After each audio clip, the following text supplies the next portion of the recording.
My name is Jasmine Carter. I am 36 years old, and I am a senior art appraiser for high net worth insurance claims living in Atlanta, Georgia. For 10 years, I built what I thought was an empire of love and stability with my husband, Andre. I took him in when he was a washed-up athlete with a knee injury and no career.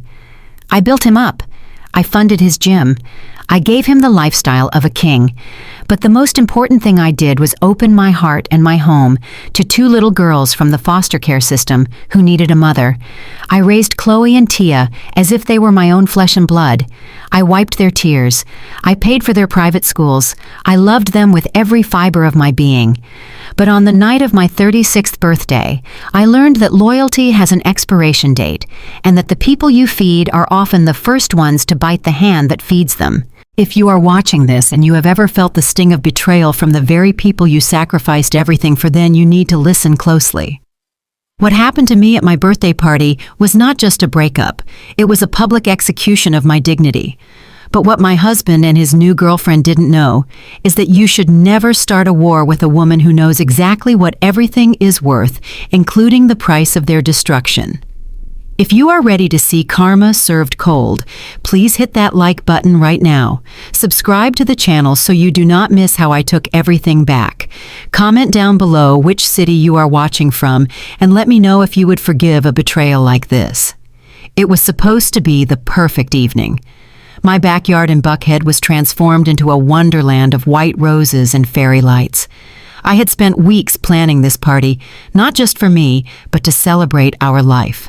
There were over 50 guests, including Andre's family, my colleagues, and our neighbors. I was wearing a silk emerald green dress that cost more than most people's cars, and I felt beautiful. I was holding a glass of vintage champagne, waiting for Andre to bring out the cake. The music stopped. I turned around expecting to see my husband holding a cake with 36 candles. Instead, I saw Andre standing on the makeshift stage, holding a microphone.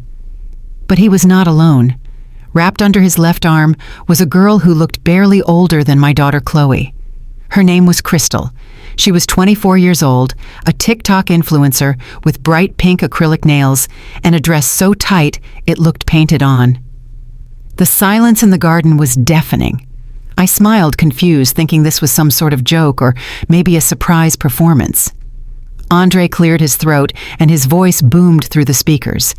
He looked me dead in the eye and said, "Jasmine, you look tired." Everyone gasped. He continued speaking with a smirk on his face. He said, "I have been unhappy for a long time.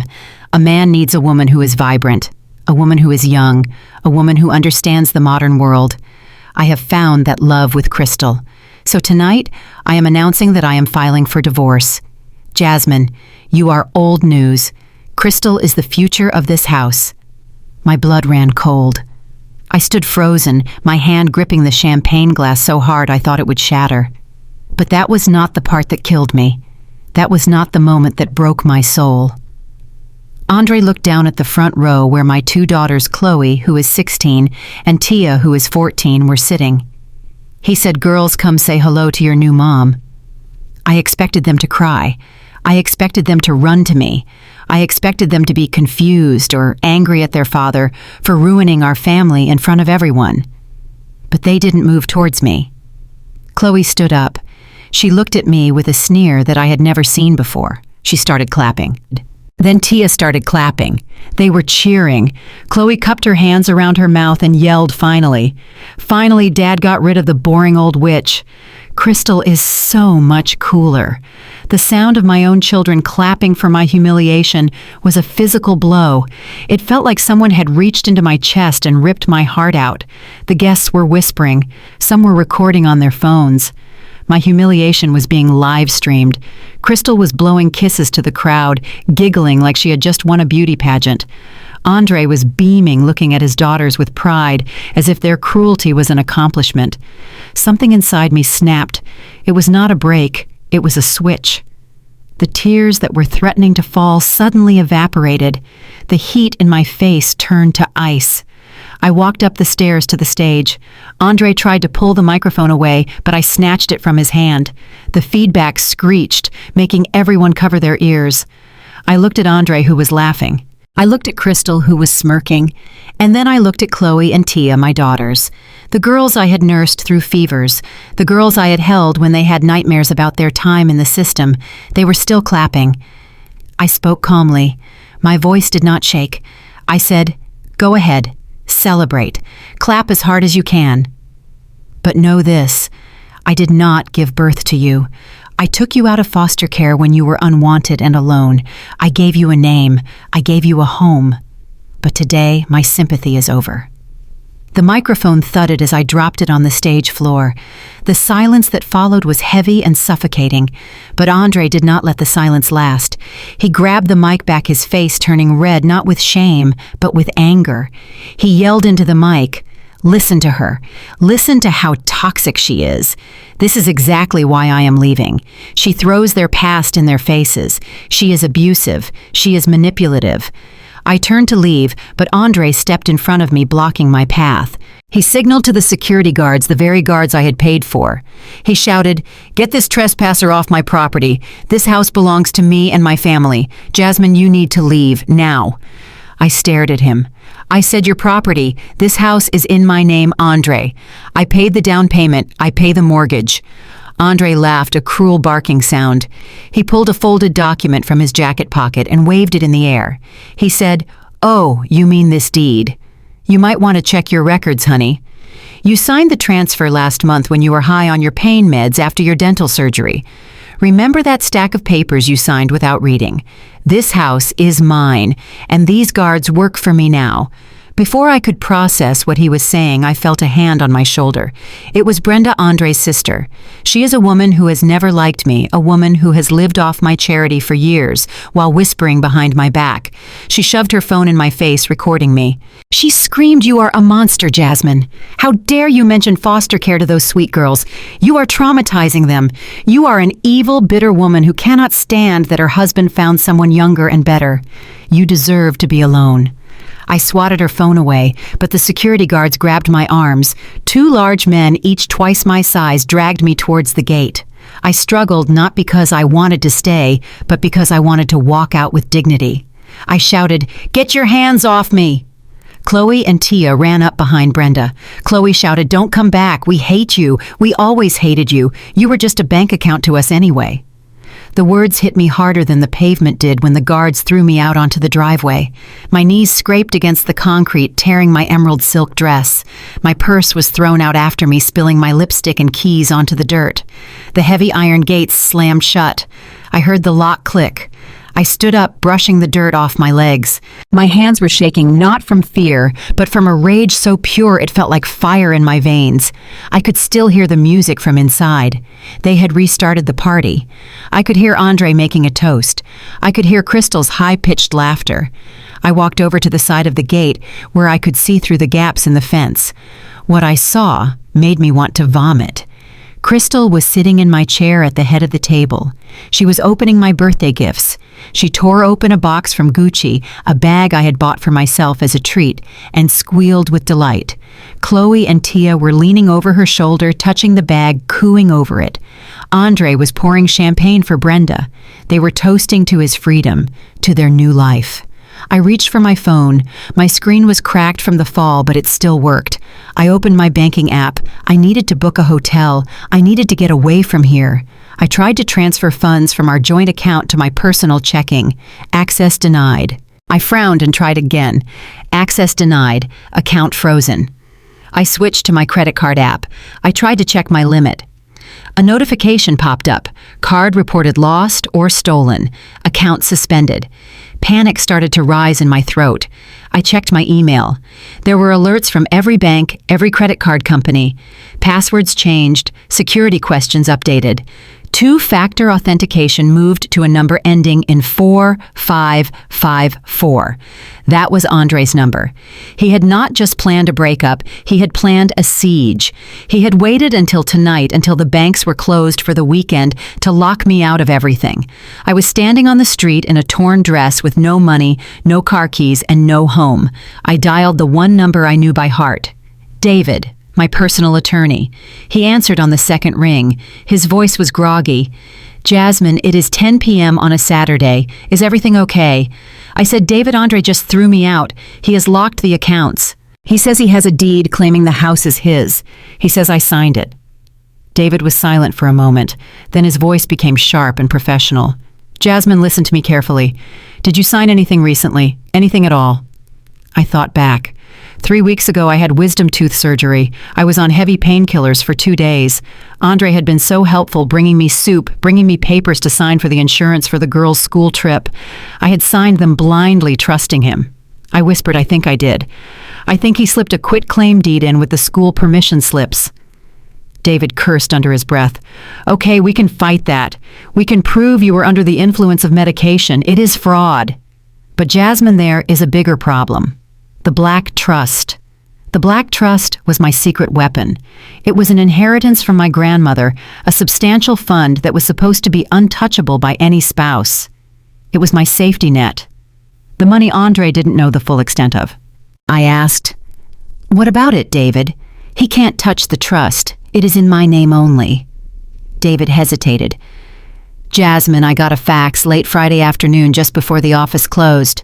I didn't want to ruin your birthday weekend, so I was going to call you Monday. Andre's lawyer filed an emergency motion for temporary conservatorship. They are claiming you are having a mental health crisis. They used affidavits from Brenda, and interestingly from Chloe and Tia, stating that you have been erratic, paranoid, and threatening self-harm. I gasped. That is a lie. That is a complete fabrication, David continued. I know it is a lie, Jasmine, but in the state of Georgia, an emergency order can freeze assets for 72 hours until a hearing.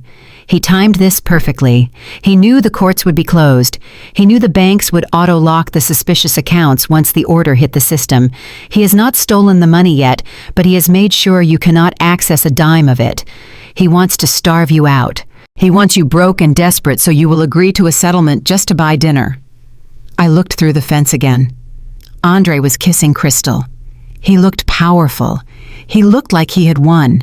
He thought he had checkmated me. He thought that by taking my house, my money, and my children's loyalty, he had destroyed me. I gripped the phone tighter. David asked Jasmine, "Are you there? Do you have somewhere to go? I can wire you some personal cash via Western Union in the morning, but tonight, you are on your own." I took a deep breath. The cold night air filled my lungs. The trembling in my hands stopped. I looked at my reflection in the dark window of a parked car. My hair was messy, my dress was ruined, but my eyes were clear. I said to David, "Don't worry about me. He thinks I am a victim. He thinks I am just a wife. He forgot that I am an appraiser, David. I know how to spot a fake, and I know exactly how to devalue an asset until it is worth nothing. Andre wants a war. I am going to give him an apocalypse." I hung up the phone. I didn't have money for an Uber, but I had legs. I began to walk. I walked away from the mansion I bought. I walked away from the laughter of the ungrateful children I raised. I walked into the darkness of the Atlanta night. As I walked, I didn't cry. I started to plan. Monday morning was 36 hours away. That gave me 36 hours to survive, 36 hours to turn my sadness into strategy.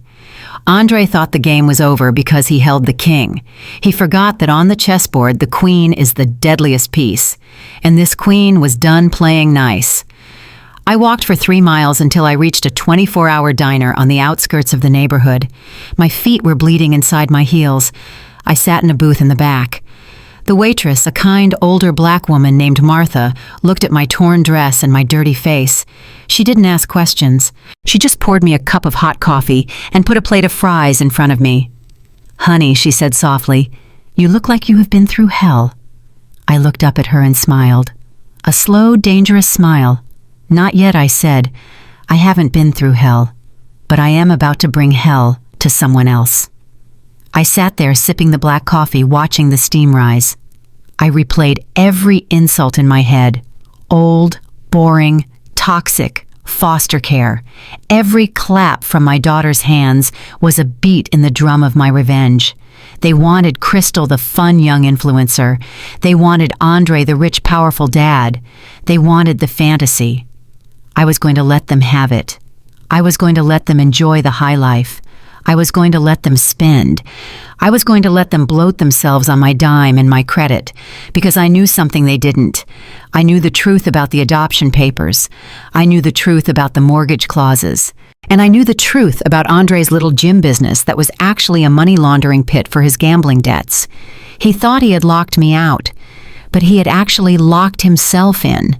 He was trapped in a house that was about to become a prison, trapped with a high-maintenance mistress who would drain him dry, and trapped with 2 teenagers who were loyal only to the highest bidder. I took a fry and dipped it in ketchup. It was the best meal I had ever tasted. The taste of survival. My phone buzzed. It was a text from Andre. "Hope you are enjoying the streets. Don't bother coming back. The locks are changed. Brenda is packing your trash in bags. We will leave them on the curb on Tuesday. Happy birthday." I typed a reply but didn't send it. Instead, I deleted the thread. I blocked his number. I blocked Brenda. I blocked Chloe and Tia. The silence on my phone was beautiful. It was the strategic silence, the calm before the storm. I finished my coffee and asked Martha if I could use the landline behind the counter. She nodded. I dialed a number I hadn't used in years, a number for a man named Marcus, not my husband, but a private investigator I used for work to authenticate stolen art. He was expensive, he was dangerous, and he owed me a favor. He answered on the first ring. "Jasmine." "Long time." I said, "Marcus, I have a job for you. It is not art this time. It is garbage disposal. I need you to dig up everything on Crystal, every text, every DM, every skeleton in her closet. And Marcus, I need you to find the original adoption filings from 10 years ago, the ones Andre was supposed to file with the state." Marcus chuckled. "Sounds like trouble." I looked out the window of the diner at the rising sun. "No, Marcus," I said. "It sounds like justice." I hung up. The sun was coming up over Atlanta. My 36th birthday was over. My life as Mrs. Andre Carter was over. But my life as Jasmine, the woman who was about to bring an entire family to its knees, was just beginning. I am Jasmine Carter. I am 36 years old. I am homeless, broke, and alone, and I have never been more dangerous. This is the end of my silence. The birthday massacre was just the opening act. If you think what they did to me was bad, just wait until you see what I do to them. The ungrateful blood in my daughter's veins is about to turn cold. Stay tuned, because the real party is just getting started. 2 weeks. It has been 14 days since the heavy iron gates of my own home slammed shut behind me. 14 days of living in a studio apartment that smells of stale cigarette smoke and damp carpet. The walls are paper thin. I can hear the couple next door arguing about rent money every night. I can hear the sirens passing by on the highway. It is a far cry from the silence and the scent of fresh lilies that used to fill my hallway in Buckhead. But the physical discomfort is nothing compared to the digital torture I subject myself to every single hour. I am sitting on a mattress that sags in the middle, holding my cracked phone. My thumb hovers over the TikTok icon. I know I should not open it. I know it is poison.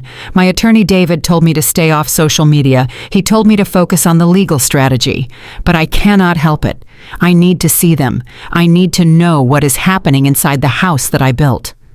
I tap the screen. The algorithm knows exactly what I want to see. The first video that pops up is a live stream. The notification says, "Live now." The account name used to be Carter Family Fun. Now it has been changed to The Real Carters featuring Crystal. I watch as the video loads. The first thing I see is my kitchen, my beautiful white marble island where I used to bake cookies on Sunday mornings. But it is covered in fast food wrappers and empty soda bottles. And sitting on top of the counter wearing crop tops and heavy makeup are Chloe and Tia. My heart stops for a second. They look different. In just 2 weeks, they have changed. Chloe has dyed her hair a bright, unnatural red. Tia is wearing clothes that are far too mature for a 14-year-old.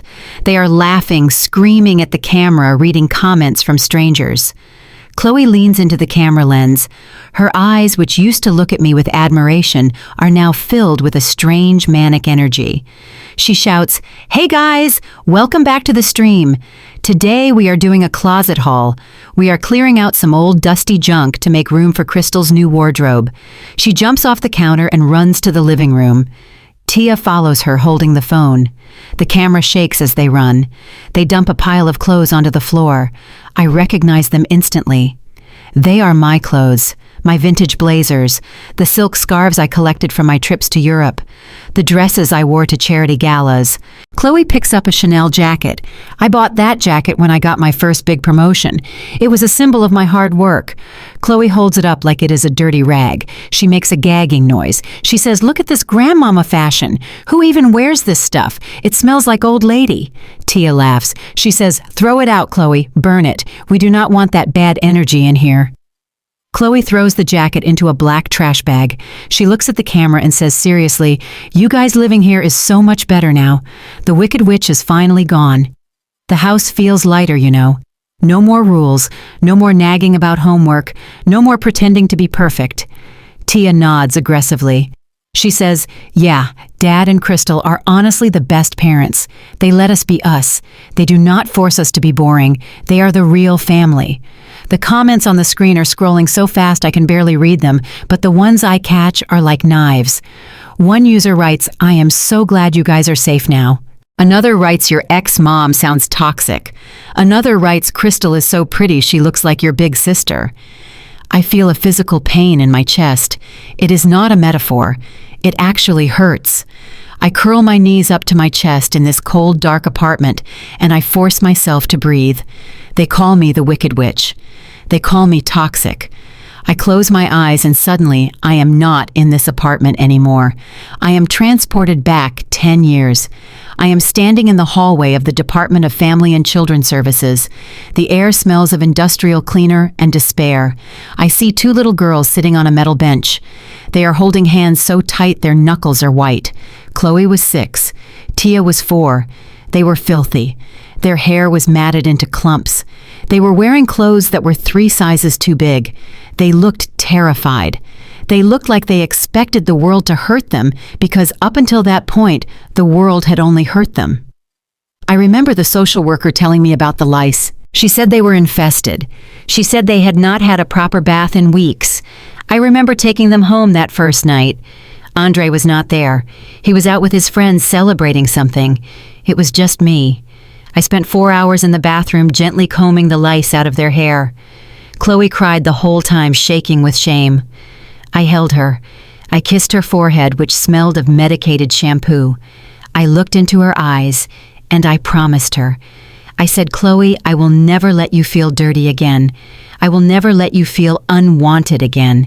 You are my daughter now, and I will protect you with my life." I remember the way Tia fell asleep in my lap that night, clutching my finger. She was so small, so fragile. I fed them warm soup. I bought them their first brand new pajamas. I taught them how to read. I sat up with them through every nightmare when they woke up screaming because they dreamt their biological parents were coming back to hurt them. I saved them. I did not just adopt them. I resurrected them.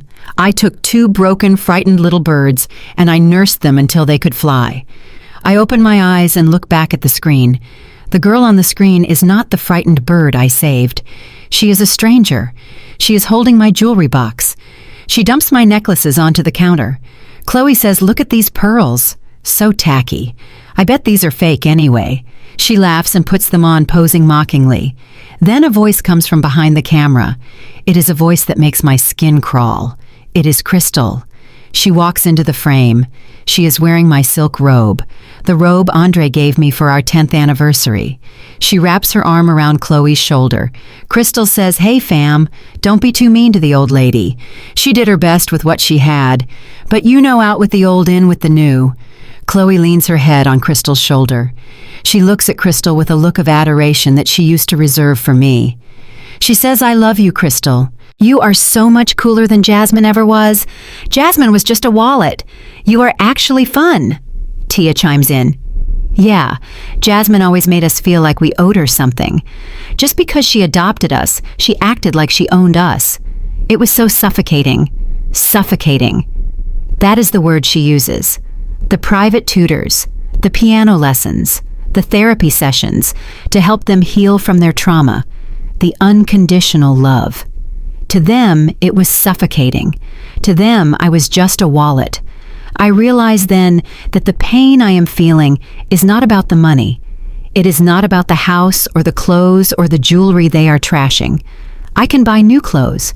I can buy a new house. The pain is the betrayal of history. They are rewriting our past. They are taking the years of sacrifice, the years of building a family, and they are twisting it into a narrative where I am the villain and they are the victims who just escaped. They are erasing me. Andre walks into the frame. He kisses Crystal on the cheek. He high-fives Chloe. He looks at the camera and says, "See, this is what a happy home looks like. No stress, no drama, just good vibes. Don't forget to tap the screen and send gifts, guys. We are saving up for a girls' trip to Miami for Crystal and the kids. Send gifts." They are begging for digital coins from strangers while sitting in a $1 million mansion that I paid for. I watch for a few more minutes. I watch as they eat pizza on my white couch, wiping their greasy hands on the fabric. I watch as they make fun of the way I used to organize the pantry. Every laugh is a stab wound. Every smile they share is an insult to the 10 years I gave them. I finally turn off the phone. The screen goes black, reflecting my own face. I look tired. My eyes are puffy. I have not slept properly in weeks. But beneath the exhaustion, there is something else rising. For 2 weeks, I have been mourning. I have been crying over the loss of my babies. I have been wondering what I did wrong. I have been wondering if I was too strict or if I worked too much. I have been blaming myself. But listening to them now, listening to the cruelty in their voices, I realize something important. They are not brainwashed. Andre is manipulative, yes. But Chloe and Tia are not 6 and 4 anymore. They are 16 and 14. They know right from wrong. They know who sat by their bedside when they were sick. They know who cheered the loudest at their graduations. They are choosing this. They are choosing the glitter over the gold. They are choosing the easy, fun path of the cool stepmom over the discipline and structure of the mother who raised them. They are seduced by the lack of rules. They are seduced by the attention. And if they are old enough to choose betrayal, then they are old enough to face the consequences of that choice. I stand up from the sagging mattress. I walk over to the small kitchenette in the corner of the studio. I pour myself a glass of water from the tap. The water tastes metallic, but I drink it all. I am done crying over children who do not exist anymore. The Chloe and Tia I saved from that foster center are gone. The girls on that screen are strangers, and strangers do not get my mercy. I look at the calendar on the wall. Tomorrow is the meeting with my lawyer. Tomorrow we finalize the strategy for the hearing. Andre thinks he has won because he has the house and the girls. He thinks he has broken me by turning my own children against me. He does not understand that by taking away my emotional attachment to them, he has actually set me free. If I still looked at them as my innocent babies, I would hesitate. I would try to protect them from the fallout. I would pull my punches in court to spare their feelings. But now, after watching them trash my life for likes on TikTok, after hearing them call me a wallet, the gloves are off. I sit back down and pull out a notebook. I start to write. I do not write a diary entry. I write a list. Item 1, the car Chloe thinks she is getting for her birthday. Item 2, the private school tuition that is due next month. Item 3, the credit cards they are using to buy that fast food. I draw a line through each item. You want to be the real family. You want to live with your fun dad and your cool new mom. Fine. Then let the fun dad pay for it. Let the cool mom figure out how to cover $40,000 a year in tuition. I stare at the blank wall of the apartment. The sound of the neighbors arguing fades into the background. I feel a cold calm settle over me. It is the same calm I feel when I am appraising a piece of art that looks authentic but is actually a clever forgery. I see you, Chloe. I see you, Tia. I see you for what you really are now. You are not my masterpieces. You are cheap knockoffs. And I am about to expose the forgery to the world. I pick up my phone one last time. I do not open TikTok. I open my email. I find the draft I started days ago, but was too heartbroken to send. It is an email to the headmaster of their private school. Subject: withdrawal of financial responsibility.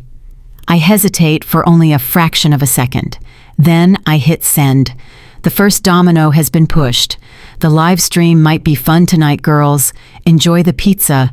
Enjoy the laughter. Because reality is coming. And unlike your mother, reality does not give second chances. The morning sun was struggling to push through the grime on the single window of my studio apartment. It was Wednesday, 3 days since I sent that email to the school headmaster. I was sitting at the wobbly laminate table staring at my laptop, trying to calculate how long I could survive on my liquid cash before I had to start selling my jewelry. Then came the knock. It was not a polite tap. It was a pounding. 3 heavy, authoritative thuds that made the cheap door rattle in its frame. My heart jumped into my throat. I was not expecting visitors. Nobody knew where I was except my lawyer, David. I stood up, smoothing down the oversized t-shirt I was wearing. I walked to the door and looked through the peephole. I saw a distorted fish-eye view of a face I loathed. Brenda, and standing behind her, looking like a shark in a $3,000 suit, was a man I did not recognize. And behind him, lurking in the hallway shadows like a coward, was Andre. I took a deep breath. I debated not opening it. I debated calling the police. But I knew Brenda. If I did not open the door, she would scream until the neighbors called the cops anyway. I unlocked the deadbolt and pulled the door open. The smell of Brenda's expensive floral perfume hit me instantly, masking the smell of the damp hallway. She looked me up and down, her lip curling in disgust. She was wearing a cream-colored suit that probably cost more than the rent for this entire building. She did not say hello. She just pushed past me, walking into my tiny sanctuary as if she owned it. She said, "My God, Jasmine, I knew you had fallen, but I did not realize you were living in a rat hole. This is absolutely pathetic." The lawyer followed her in. He was a tall white man with silver hair and a briefcase that looked heavy. Andre came in last. He refused to make eye contact with me. He just leaned against the closed door, crossing his arms over his chest, trying to look tough. I left the door unlocked. I stood in the middle of the room, my arms crossed. I said, "Get out. You are trespassing." Brenda laughed, a sharp, brittle sound. She turned to the lawyer. She said, "See, Mr. Sterling, I told you she was hostile. She has absolutely no remorse for what she did." Mr. Sterling placed his briefcase on my kitchen table, pushing aside my coffee mug without asking. He clicked the latches open. The sound echoed in the small room. He pulled out a thick stack of documents bound with a heavy clip. He spoke in a voice that was smooth and cold, like polished granite. He said, "Miss Carter, my name is Robert Sterling. I am representing Mrs. Brenda Miller and your children Chloe and Tia Carter. We are here to serve you with a civil lawsuit." I looked at the papers. I looked at Andre. I asked, "A lawsuit? For what?" Brenda stepped forward, her face twisting into a mask of righteous fury. She pointed a manicured finger at my face. She screamed, "For what? You have the nerve to ask for what? You destroyed those girls, Jasmine. You stood up in front of 50 people, in front of their friends, in front of our community, and you humiliated them. You revealed sensitive private information about their adoption status. You weaponized their trauma just to score a point against my brother." I felt the blood rushing to my ears. I said I told the truth, Brenda. They were mocking me. They were clapping while Andre threw me out. Brenda cut me off. She yelled, "They are children. They are innocent children, and you scarred them." Chloe has not stopped crying for 2 days. She refuses to go to school because she is afraid people will know she was a foster kid. You broke their hearts, Jasmine. And in the state of Georgia, that is called intentional infliction of emotional distress. Mr. Sterling slid the papers across the table towards me. He said the lawsuit outlines the damages. We are citing psychological trauma, public humiliation, and loss of reputation. We have affidavits from 3 child psychologists stating that your outburst at the party has caused significant regression in their mental stability. I looked down at the bold text on the front page. The numbers seemed to dance before my eyes. I saw the plaintiff names, Brenda Miller, acting as guardian ad litem for Chloe and Tia Carter. And then I saw the demand, $5 million. I looked up. I stared at them. I said $5 million. You are insane. I do not have $5 million. Andre froze my accounts, remember? Mr. Sterling smiled a tight, humorless smile. He said, "We know you have assets, Ms. Carter. We know about your art collection. We know about the Black Trust. And we know about your company, Carter Fine Art Appraisals. If you cannot pay cash, the court will order the liquidation of your assets to satisfy the judgment. We will take everything. We will take this apartment. We will take your car. We will take your grandmother's legacy. We will leave you with absolutely nothing because that is what you deserve for abusing those children." My knees felt weak. I pulled out a chair and sat down. Abusing. They were calling me the abuser. I was the one who saved them. I was the one who held them when they cried. And now Brenda, the woman who never lifted a finger to help raise them, was standing here acting like their savior, using my money to sue me. It was a trap, a perfect legal trap. If I fought this in court, it would take years. The legal fees alone would bankrupt me. And with the emotional distress angle, a jury might actually sympathize with two crying teenage girls over a cold career woman. The room was silent. The only sound was the humming of the old refrigerator in the corner. Then Andre pushed himself off the doorframe. He walked over to the table. He looked different than he had at the party. He looked tired. There were bags under his eyes. He put his hand on the table, leaning in close to me. He lowered his voice. He played the role of the peacemaker, the reasonable man. He said, "Look, Jasmine, nobody wants this to get ugly. Brenda is very upset. The girls are devastated. But I think we can find a solution. I can talk to Brenda. I can get her to drop the lawsuit." I looked at him. I looked into the eyes of the man I had slept next to for 10 years. I saw the greed swimming in his pupils. I asked, "What do you want, Andre?" He smiled.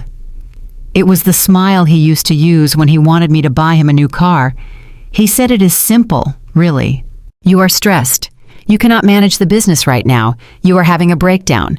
So sign over 50% of Carter Fine Art Appraisals to me. Make me a partner." I almost laughed. It was so audacious, it was almost funny. Carter Fine Art Appraisals was my baby. I built it from the ground up. My reputation was the only reason it succeeded. Andre knew nothing about art. He could not tell a Picasso from a pizza box. I said, "You want my company. You want half of my life's work." Andre shrugged. He said, "I just want what is fair, Jasmine. I supported you while you built that business. I was the stay-at-home dad. I sacrificed my career for you. I deserve a share. You signed the transfer papers giving me 50% ownership and voting rights, and Mr. Sterling here will shred this lawsuit right now. We walk away. You keep your trust fund.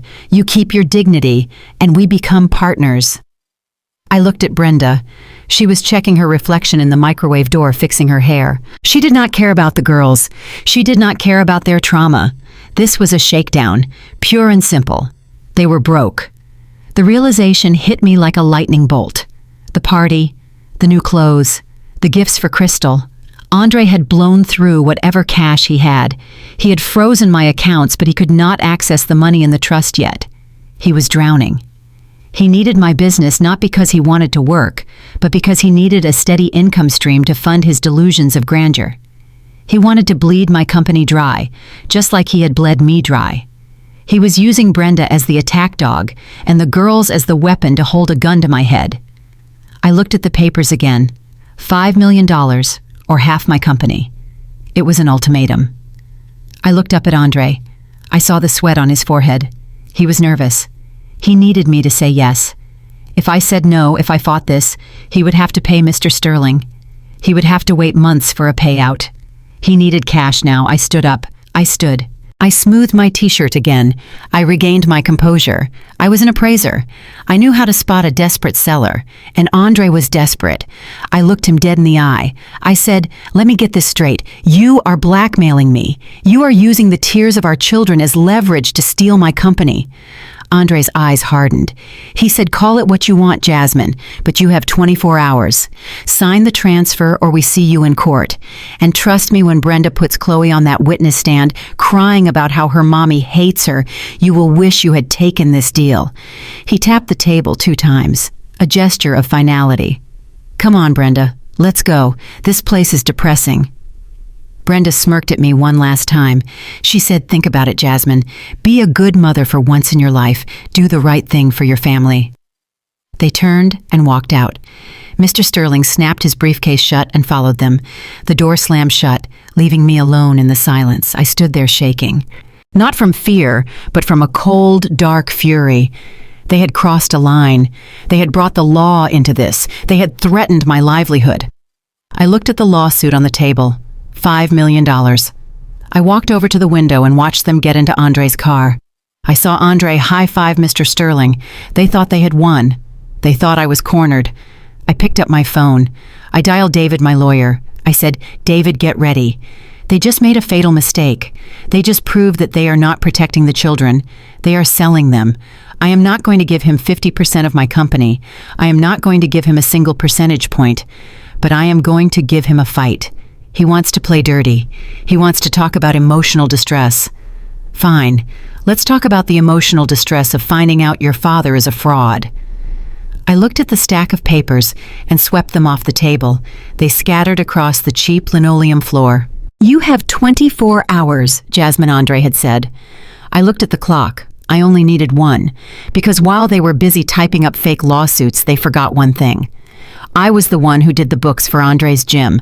I was the one who knew where the bodies were buried. And if they wanted to sue me for $5 million, I was going to make sure that by the time I was done with them, they wouldn't even have $5 to buy a burger. The war had just moved from the home to the boardroom, and Andre was bringing a knife to a nuclear gunfight. The engine of my cheap rental car rattled as I pulled into the parking lot of the First National Bank on Peachtree Street. My heart was hammering against my ribs like a trapped bird. This was a gamble, a massive, terrifying gamble. Andre had been thorough. He had frozen the checking accounts. He had locked the credit cards. He had seized the house. But there was one thing Andre Carter was too lazy to remember. One tiny metal key that I kept on a separate ring hidden in the bottom of my makeup bag. The safety deposit box. I walked into the bank trying to look like the confident, professional woman I used to be, and not the homeless divorcee living in a studio apartment. The air conditioning hit me like a wall of ice. I approached the teller, a woman named Mrs. Higgins, who had known me for years. She smiled at me, but there was a flicker of hesitation in her eyes. She had probably heard the rumors. In Atlanta, gossip travels faster than light. "I need to access my box." "Mrs. Higgins," I said, keeping my voice steady. She typed something into her computer. I held my breath. If Andre had gotten a court order for this box too, then I was truly finished. The seconds ticked by agonizingly slow. Click, clack, enter. She looked up and smiled. "Of course, Mrs. Carter, right this way." I exhaled. He had missed it. His arrogance was his blind spot. He thought he knew everything I owned, but he forgot that I was the one who handled the administrative details of our life. I was the one who filed the papers. I was the one who protected the important things. We walked into the vault.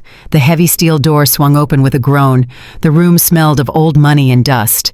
She left me alone in the small private room with the long metal box. I set the box on the table. My hands were shaking so hard I could barely fit the key into the lock. I turned it. The lid popped open. Inside were the remnants of my life before the chaos. My grandmother's ruby ring, the deed to the lake house my parents left me, and at the very bottom, a thick manila envelope marked strictly confidential. The adoption file. I pulled it out. The paper felt heavy in my hands. I hadn't looked at these documents in 10 years, not since the day the judge banged the gavel and declared us a family. But something about Andre's lawsuit, something about the way he claimed he was the protective father, made a memory itch at the back of my brain. I opened the envelope. I sifted through the birth certificates. I sifted through the medical records from the foster agency. And then I found it. The final decree of adoption. My eyes scanned the pages. I read the legal jargon, the rights, the responsibilities, the permanent transfer of custody. And then I stopped. I blinked. I rubbed my eyes, thinking the fluorescent lights of the bank were playing tricks on me. I looked again. Page 4, Section 7, Parent to Signature. It was blank. I stared at the empty line. It was not just missing a signature. It was pristine. There was no ink, no date, no scrawl of Andre Carter. Suddenly the memory came flooding back to me in high definition. It was a Tuesday morning 10 years ago. We were supposed to go to the courthouse to sign the final paperwork before the hearing. I was dressed and ready. Chloe and Tia were in their Sunday best, sitting on the couch nervous and excited. But Andre was still in his boxers playing Call of Duty on the Xbox. I remembered screaming at him, "Andre, we are going to be late. The social worker is waiting." He had waved me off without looking away from the TV screen. "Relax, Jasmine," he had said. "You go ahead. I have a headache. I will come later. Just handle it. You always handle it." And I did. I handled it. Like a fool, I went to the courthouse alone. I told the clerk that Andre was sick. I told the judge that my husband was fully committed but couldn't make the signing due to a medical emergency. I charmed them. I begged them. I used my reputation as a pillar of the community to smooth it over. The clerk had sighed and said, "Well, Ms. Carter, since you are the primary applicant and the financial guarantor, we can process the main decree now. Your husband can come in and sign the joinder agreement later this week to finalize his legal standing." I signed my name, Jasmine Carter. I signed until my hand cramped. I took the girls for ice cream. I brought the papers home and put them on the kitchen counter. "Andre, you need to go down there and sign this," I had told him. Yeah, babe. I will do it tomorrow," he had said. But tomorrow turned into the weekend. The weekend turned into next week. And then life happened. The girls got sick. The business took off. The chaos of raising 2 traumatized children took over. I looked at the paper again. The joinder agreement was not even in the file. He never went. He never signed. For 10 years, I had covered for him. I had told the schools he was their father. I had told the doctors he was their father. I had let the world believe that Andre Carter was a co-parent. But legally, on paper. In the eyes of the state of Georgia, Andre Carter was nothing more than my roommate. He had absolutely no parental rights. He had no custody rights. He was not their legal guardian. He was not their adoptive father. He was a legal stranger to Chloe and Tia. A sound escaped my throat. It started as a gasp and turned into a laugh, a cold, sharp laugh that bounced off the steel walls of the vault. Mr. Sterling, the high-priced lawyer, had filed a lawsuit on behalf of a man who had no standing to sue. Brenda was claiming to be the aunt of children to whom she had no biological or legal relation. They wanted to sue me for $5 million for alienating the children. You cannot alienate a father who does not exist. I ran my finger over the blank line. That empty space was more beautiful than any painting I had ever appraised. That empty space was my freedom. That empty space was my weapon. Andre had been so lazy, so arrogant, so sure that I would always clean up his messes that he never bothered to secure his own rights. He thought being called dad was enough. He thought living in the house was enough. He forgot that in a court of law, feelings do not matter. Paperwork matters. I looked at the date on the bottom of my signature. October 14th, 2014. The statute of limitations to correct a clerical error on an adoption decree was 2 years. It had been 10. It was over. He had no claim to them, and because he had no claim to them, he had no claim to the child support he was undoubtedly planning to ask for. He had no standing to demand custody. And the best part, the absolute cherry on top of this twisted Sunday, Chloe and Tia. The girls who clapped when I was kicked out. The girls who called me a wallet. Since I had legally withdrawn my guardianship via that email to the school, and since I was the only legal parent on this document, they were now technically wards of the state. If I did not take them back, nobody could. Andre could not just keep them. He had no legal authority to make medical decisions for them. He could not enroll them in school. He could not even legally drive them across state lines without my permission. I closed the file. I felt a surge of power so intense it made me dizzy. I was not the victim anymore. I was the executioner. I put the file into my purse. I locked the box. I walked out of the vault. Mrs. Higgins looked at me concerned. "Did you find what you were looking for, Jasmine?" I smiled at her. A genuine smile this time. A smile that reached my eyes. "Yes, Mrs. Higgins," I said. "I found exactly what I needed. I found the truth." I walked out of the bank and into the bright Atlanta sunlight. The heat hit my face, but I didn't feel it. I felt cold. Beautifully, strategically cold. They wanted to play law. They wanted to bring attorneys into my home. Okay, Andre, let's play. I pulled out my phone. I did not call David. Not yet. I needed to savor this.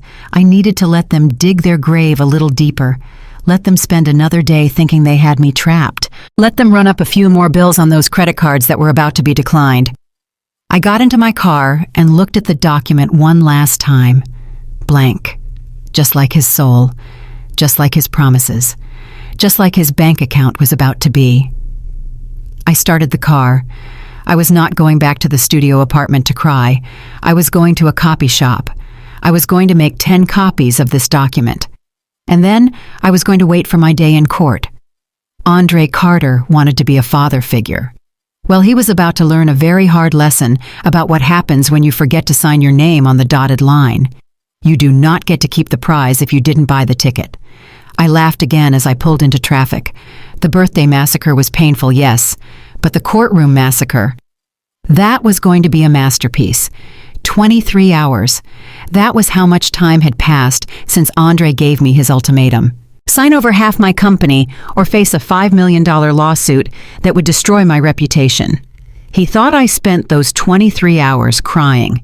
He thought I spent them pacing the floor of my studio apartment, terrified of losing everything. He was wrong. I spent those 23 hours perfecting my performance. I stood in front of the bathroom mirror. I did not put on makeup. I let the dark circles under my eyes stay visible. I chose a dress that was slightly too big for me, one that hung loosely on my frame to make me look frail and shrunken. I pulled my hair back into a messy low bun, letting a few gray strands show. I practiced my expression. I needed to look beaten. I needed to look like a woman who had lost the will to fight. I picked up my phone and dialed Andre's number. He answered on the first ring. "I am ready to talk," I whispered, making my voice tremble just enough to sound pathetic. "Good choice, Jasmine," he said, his voice dripping with arrogance. "Meet us at Mr. Sterling's office in 1 hour, and bring a pen." I drove to the law firm in downtown Atlanta. My hands were gripping the steering wheel, but not from nerves. I was gripping it to keep from laughing. In my purse, tucked inside a plain blue folder, was a document I had drafted myself the night before. It looked like a standard settlement agreement. It looked like a surrender. But in the legal world, we call it a Trojan horse. When I walked into the conference room, the atmosphere was suffocating. Andre was sitting at the head of the long mahogany table. Crystal was perched on the arm of his chair, scrolling through her phone chewing gum with her mouth open. Brenda was there, of course, sitting next to my daughters. Chloe and Tia did not even look up when I entered. Chloe was filing her nails. Tia was watching a video on her iPad with the volume turned up. They looked bored. They looked like they were waiting for a bus, not deciding the fate of their mother's life. I walked in, slowly keeping my head down. I pulled out a chair at the far end of the table, isolating myself. Crystal looked up and let out a loud snort. "Damn, Jasmine," she said loud enough for everyone to hear. "You look rough. I mean, I knew you were older, but you look like you aged 10 years overnight. You should really try that retinol cream I posted about last week. It works wonders for sagging skin." She turned to Andre and giggled. "Babe, are you sure she is okay to sign? She looks like she is about to collapse." Andre smirked. He looked at me with pity. Real, genuine pity. He enjoyed seeing me like this. He enjoyed seeing the strong, successful Jasmine Carter reduced to a shell. He slid a thick document down the table towards me. It was the transfer agreement for 50% of my company. "Just sign it, Jasmine," he said softly. "End the pain. Give me my share and we will drop the lawsuit. The girls won't have to testify. You can go back to your little apartment and rest." I looked at the document. I looked at the girls. Chloe finally looked up. Her eyes were cold. "Just sign it, Mom," she said, snapping her gum. "We want to go to the mall. Crystal promised to take us shopping for the trip to Miami as soon as this is over. Stop being so dramatic and just sign the paper." Tia chimed in without looking away from her screen. "Yeah, Mom. Nobody cares about your company. We just want the money so we can leave. You are making this so awkward." Awkward. That is what she called it. The destruction of my livelihood was awkward for her. I took a deep breath, letting a single tear roll down my cheek. I wiped it away quickly, acting like I was trying to hide it. "I cannot sign this," I whispered. The room went deadly silent. Andre's face hardened. "Mr. Sterling." The lawyer leaned forward. "Excuse me, Mrs. Carter," he said, his voice sharp. "If you do not sign this, we proceed with the filing immediately." I raised my hands in a gesture of surrender. No, please listen. I cannot sign over the company because the company is in debt. It was a lie. My company was profitable. But Andre didn't know that. He never looked at the books. I continued, my voice shaking. "The market is down, Andre. If I give you half the company, you will inherit half the debt. You will owe the bank money. It is worthless right now." Andre frowned. He looked at Crystal. He looked at the girls. He didn't want debt. He wanted cash. He wanted instant gratification. "So what are you saying, Jasmine?" he snapped. "You are wasting my time." I reached into my bag. I pulled out the blue folder. I placed my hands flat on the table. "I have a better offer," I said. "A much better offer. You know about grandmother's black trust." Andre's eyes widened. Of course he knew about it. It was the white whale, the legendary inheritance my grandmother had left that was rumored to be worth millions. I continued. "The trust is liquid cash, Andre. It is not a company that needs to be managed. It is just money. Millions of dollars sitting in an account." I saw the greed flash in his eyes like a neon sign. Crystal stopped chewing her gum. Even the girls looked up. "I thought you said you couldn't access it," Brenda said suspiciously. "I can't access it alone," I lied. "But as the executor, I can petition for an early release of funds for family beneficiaries. If we sign an agreement today, I can unlock the trust. I can give you and the girls full access to the inheritance." I slid the blue folder across the table. "This is a consent decree," I said. "It states that I, Jasmine Carter, agree to liquidate the Black Trust and distribute the funds to my husband and my children immediately. All I ask in return is that you drop the lawsuit and leave my company alone." Andre grabbed the folder. He opened it greedily. He scanned the pages. He saw the numbers. He saw the words immediate disbursement. He saw the words full beneficiary access. He didn't read the fine print.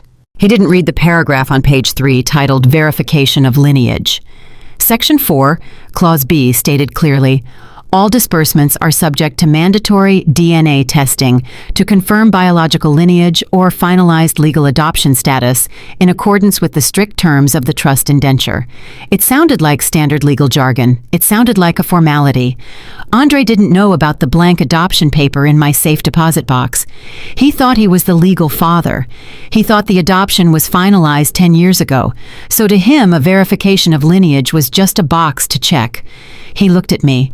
"You are giving us the trust?" he asked skeptically. "All of it." I nodded, looking down at my hands. "I am tired, Andre. I just want this to be over. I want the girls to be happy.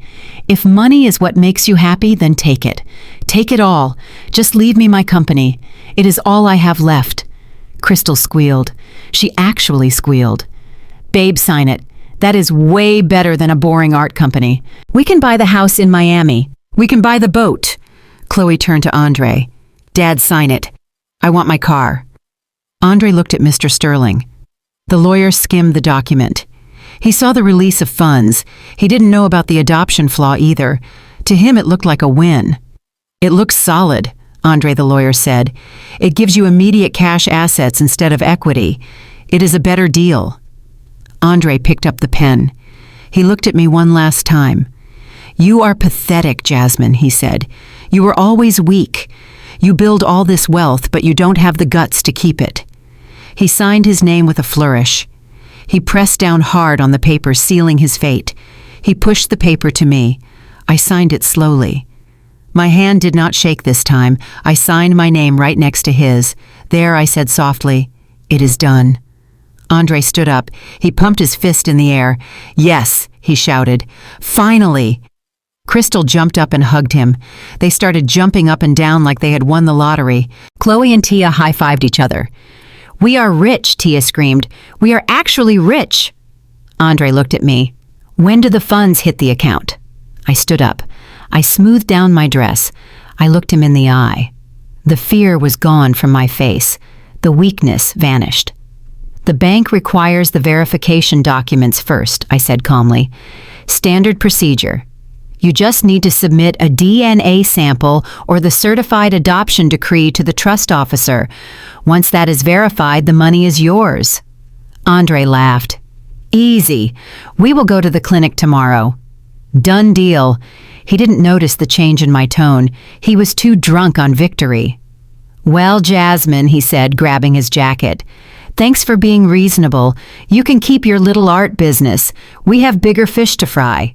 He put his arm around Crystal. "Come on, girls. Let's go celebrate. Lobster tonight. On Jasmine." Chloe and Tia grabbed their bags. They walked past me without a word. Not a thank you, not a goodbye. They just followed the money. I watched them leave the conference room. Their laughter echoed down the hallway. I heard Crystal say, "I'm going to book first-class tickets to Paris." I stood alone in the silence of the room. Mr. Sterling was packing up his briefcase. He looked at me. "You made a wise choice, Mrs. Carter," he said. "It is better to cut your losses." I smiled at him. A cold, terrifying smile. "Oh, I didn't lose anything, Mr. Sterling," I said. "I just gave them exactly what they asked for." I walked out of the office. I took the elevator down to the lobby. As the doors closed, I let out a breath I had been holding for 23 hours. They had signed it. They had voluntarily signed a binding legal document that conditioned their payout on a DNA test. A test Andre would fail because he wasn't their biological father, and a legal verification he would fail because he never signed the adoption papers. He thought he had just won millions. In reality, he had just signed a confession. He had just legally acknowledged that if he wasn't their father, he got nothing. And the best part, the trust document had a penalty clause for fraudulent claims. If a beneficiary applied for funds and failed the verification process, they would be liable for the administrative costs and legal fees of the trust. I walked out into the street. The sun was setting. I felt light. I felt powerful. "Go ahead, Andre. Order the lobster. Book the tickets to Paris. Put it all on credit. Because when you walk into that bank tomorrow and they tell you that you are a legal stranger to those children, the crash is going to be spectacular." I walked to my car, humming a tune. It was a happy birthday song, but this time I was singing it to myself. Happy birthday to me. I just gave myself the best gift of all. I gave my enemies the rope to hang themselves, and they tied the knot with a smile. The art of the trap is not about the cage, it is about the bait. And I knew exactly what bait my family couldn't resist. Easy money. After I left that conference room, I made one phone call to the bank. I told them I wanted to unfreeze one specific joint credit card. I told them I was feeling generous and wanted to ensure my children had emergency funds. I set the limit to $20,000. It sounds like a lot of money to most people, but to Andre and his new lifestyle, it was barely a drop in the bucket. I sat in my studio apartment and watched the notifications roll in on my phone. It was like watching a shark feeding frenzy. Ping, $3,000 at Gucci. Ping, $500 at a high-end salon. Ping, $1,200 for VIP tables at a club. They were not buying groceries. They were not paying the electric bill. They were burning through cash like it was oxygen. Andre evidently told them that the trust fund money was a done deal, so they were spending against a future that did not exist. But while they were spending, I was watching, and I was waiting for the inevitable hangover. You see, Crystal did not sign up to be a stepmother. She signed up to be a trophy. She wanted the trips to Miami and the shopping sprees. She did not want the reality of living with two teenage girls who were just as selfish and demanding as she was. I still had access to the cloud security cameras inside the house. Andre had changed the Wi-Fi password, but he forgot that the security system was linked to my personal email. So I watched. I turned my laptop into a window into hell. It was Tuesday evening. The house was a mess. There were shopping bags everywhere. Chloe was screaming at Crystal in the kitchen. "You promised you would take me to get my hair done," Chloe yelled, throwing a box of cereal on the floor. "You are such a liar. You were too busy taking selfies in the bathroom to drive me." Crystal slammed her hand on the counter. Her perfectly manicured nails clicked against the marble. "Listen here, you little brat," she shouted back. "I am not your chauffeur. I am not your maid. Ask your useless father to drive you. I have a brand to build. I cannot be running around town catering to you." Tia walked in wearing headphones, ignoring the chaos. She opened the fridge and groaned. "There is no food. Why didn't you go grocery shopping, Crystal? Mom always had the fridge stocked." Crystal's eyes nearly popped out of her head. "Don't you dare compare me to Jasmine. If you want food, order it." "Oh wait, your dad maxed out the Uber Eats account yesterday." Just then, Brenda walked in. She was wearing one of my old silk robes, claiming it as her own. She looked at the mess in the kitchen and sneered at Crystal. "Look at this place," Brenda said. "It is a pigsty. You are supposed to be the woman of the house, Crystal. My brother needs a clean home, not a frat house. Get off your phone and clean this up." Crystal turned on Brenda. "Excuse me," she hissed. "I am not a housekeeper. Jasmine might have been willing to slave away for you ungrateful leeches, but I am a queen. You want it clean, you clean it, Brenda. You are living here rent-free anyway." Brenda gasped. "You listen to me, you little gold-digging tramp. This is my brother's house. I am family. You are just a flavor of the month." I watched from my laptop, sipping cheap instant coffee and smiling. The cracks were forming. The illusion of the happy family was shattering under the weight of their own egos. They were turning on each other because, without my money and my management, they were just four selfish people fighting for resources in a sinking ship. But I decided to pour a little gasoline on the fire. I opened my drawer and pulled out a file I had kept for years. It was Andre's secret debt file. The gambling losses, the loans from loan sharks that I had quietly paid off, the maxed out credit cards in his name that he hid from everyone. I took pictures of the documents. I created a fake Instagram account, and I sent a direct message to Crystal. The message read, "Hey girl, love your content. Just thought you should know what you are really marrying into. Andre isn't rich. He is drowning. Here are his current debts. Better cash out before the repo man comes." I hit send. I watched the camera feed. Crystal's phone pinged. She picked it up. She frowned. Then her eyes went wide. She swiped through the images. Her face went pale. She looked up at Andre, who had just walked into the kitchen holding a bottle of expensive champagne. "Babe," Andre said, smiling. "Let's toast. The money should be released any day now." Crystal didn't smile. She shoved her phone in his face. "What is this, Andre?" Andre looked at the screen. His smile vanished. "Where did you get this?" he stammered. Crystal screamed.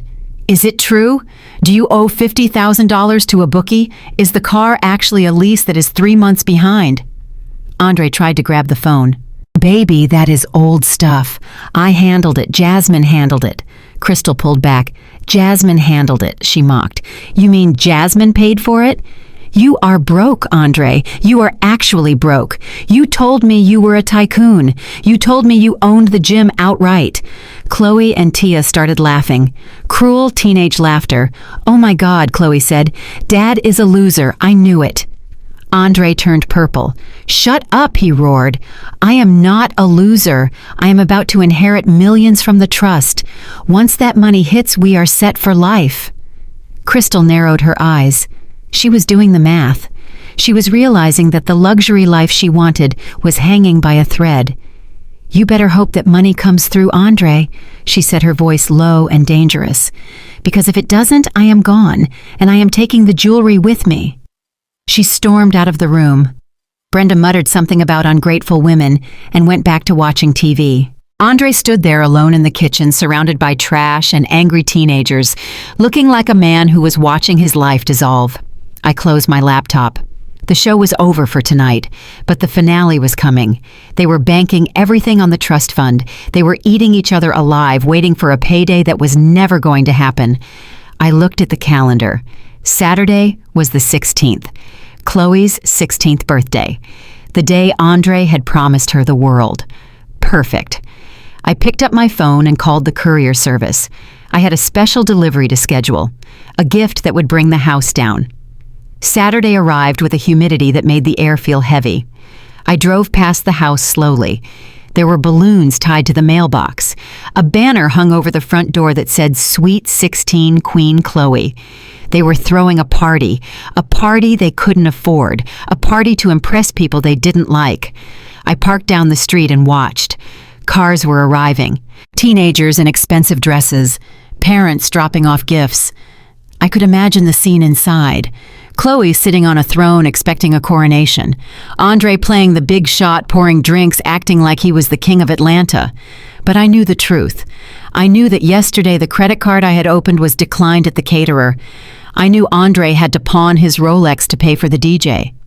I knew they were desperate. Inside the house, the tension must have been unbearable.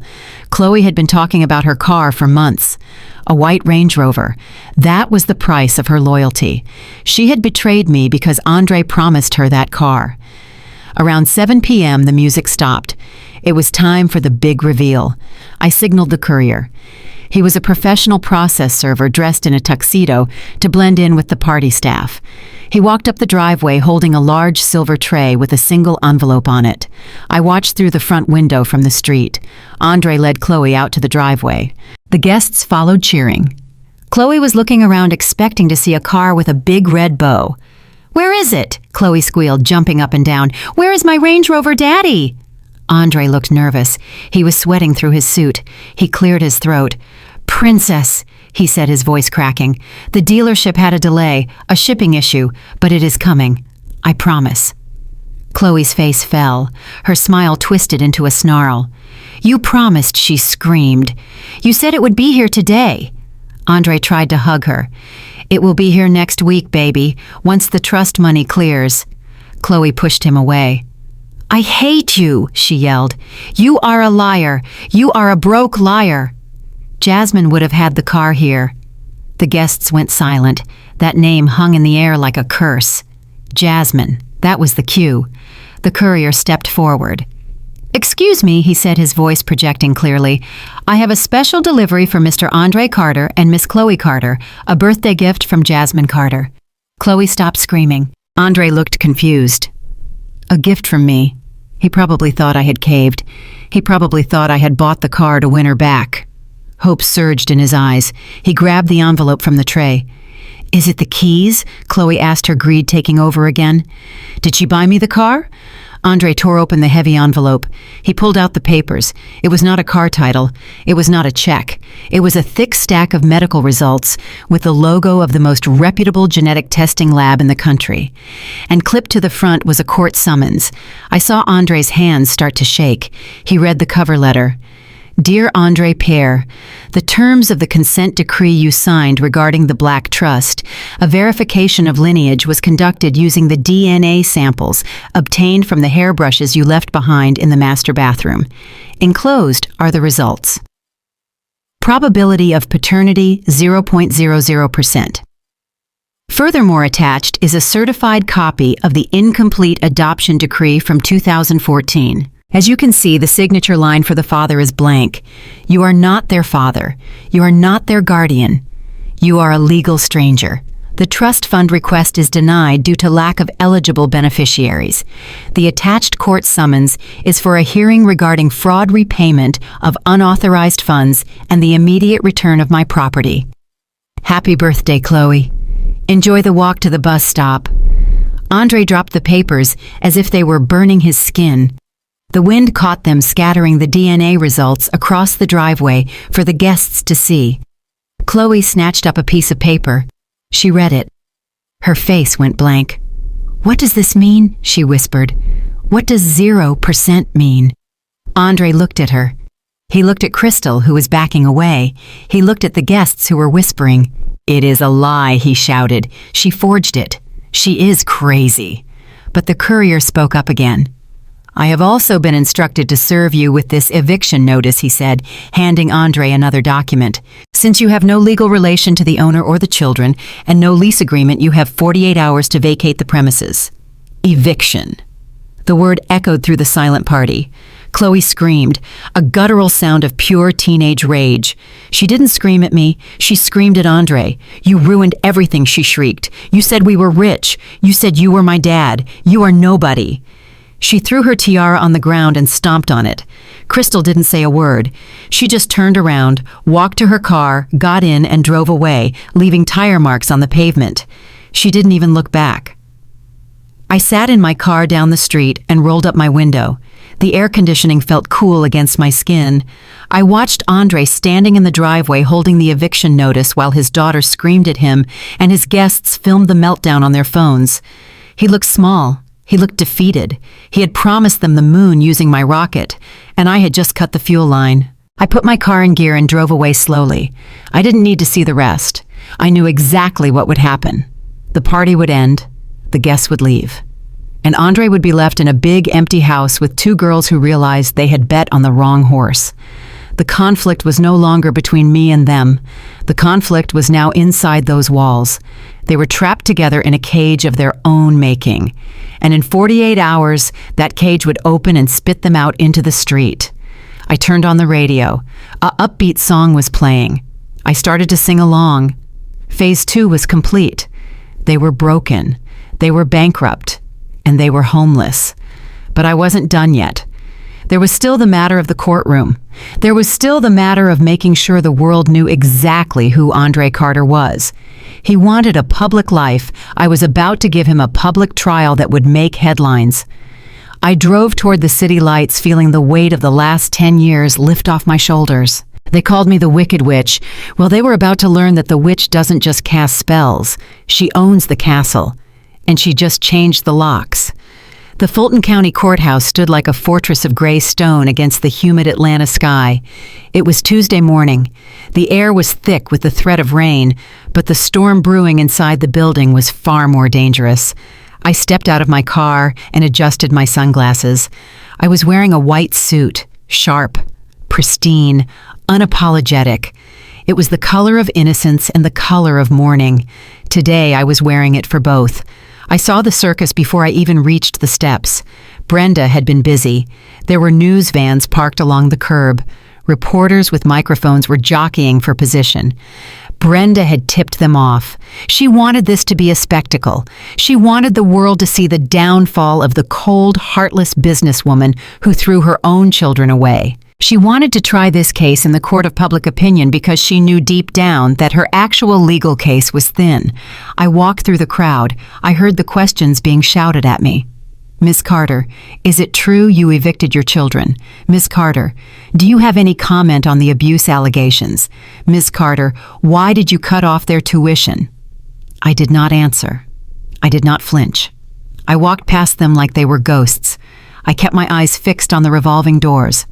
Beside me, David, my attorney, walked in silence. He carried a single slim briefcase. We did not need boxes of evidence. We did not need a team of paralegals. We had the truth. And the truth is lighter than lies. Inside courtroom 4B, the atmosphere was electric. The gallery was packed. Friends of Andre, members of his gym, people from our church who had taken his side. They whispered as I walked down the center aisle. I could feel their judgment on my skin. They looked at me with disgust. To them, I was the villain. I was the woman who chose money over family. I sat down at the defendant's table. I looked across the aisle. Andre was sitting there looking like a grieving father. He was wearing a dark suit that was slightly too big for him, likely borrowed since his wardrobe was locked inside the house he could no longer access. He had his hand on Chloe's shoulder. Chloe and Tia were sitting behind him in the first row. They were not wearing their designer clothes today. They were dressed in modest outfits, looking small and fragile. Chloe was dabbing her eyes with a tissue. It was a good performance. I wondered if Brenda had coached them on exactly when to cry. Brenda was sitting next to Mr. Sterling, the high-priced lawyer who was working on contingency. She looked at me and smirked. It was a look of pure triumph. She mouthed the words, "You are done. All rise." Judge Eleanor Davis walked in. She was a stern black woman with silver hair and eyes that had seen every lie ever told in this city. She sat down and banged her gavel. The sound echoed through the room, silencing the whispers. "We are here for the matter of Carter versus Carter, Judge Davis," said her voice devoid of emotion. "The plaintiffs are seeking damages for intentional infliction of emotional distress and are petitioning for emergency financial support based on parental abandonment. Mr. Sterling, you may proceed with your opening statement." Mr. Sterling stood up. He buttoned his jacket. He walked to the center of the floor and turned to face the gallery before turning to the judge. He was theatrical. He knew the cameras were not allowed inside, but the sketch artists were furiously drawing. "Your Honor," he began, his voice rich with feigned outrage, "we are here today because of a tragedy. Not a death, but something far worse. The death of a mother's love. My clients Chloe and Tia Carter are 16 and 14 years old. For 10 years they believed they were safe. They believed they were loved. They believed that Jasmine Carter was their mother." He paused for effect, pointing a finger at me. But 2 weeks ago, on a night that was supposed to be a celebration, this woman stood up in front of a crowd and shattered their world. She revealed sensitive private details about their adoption. She mocked their trauma.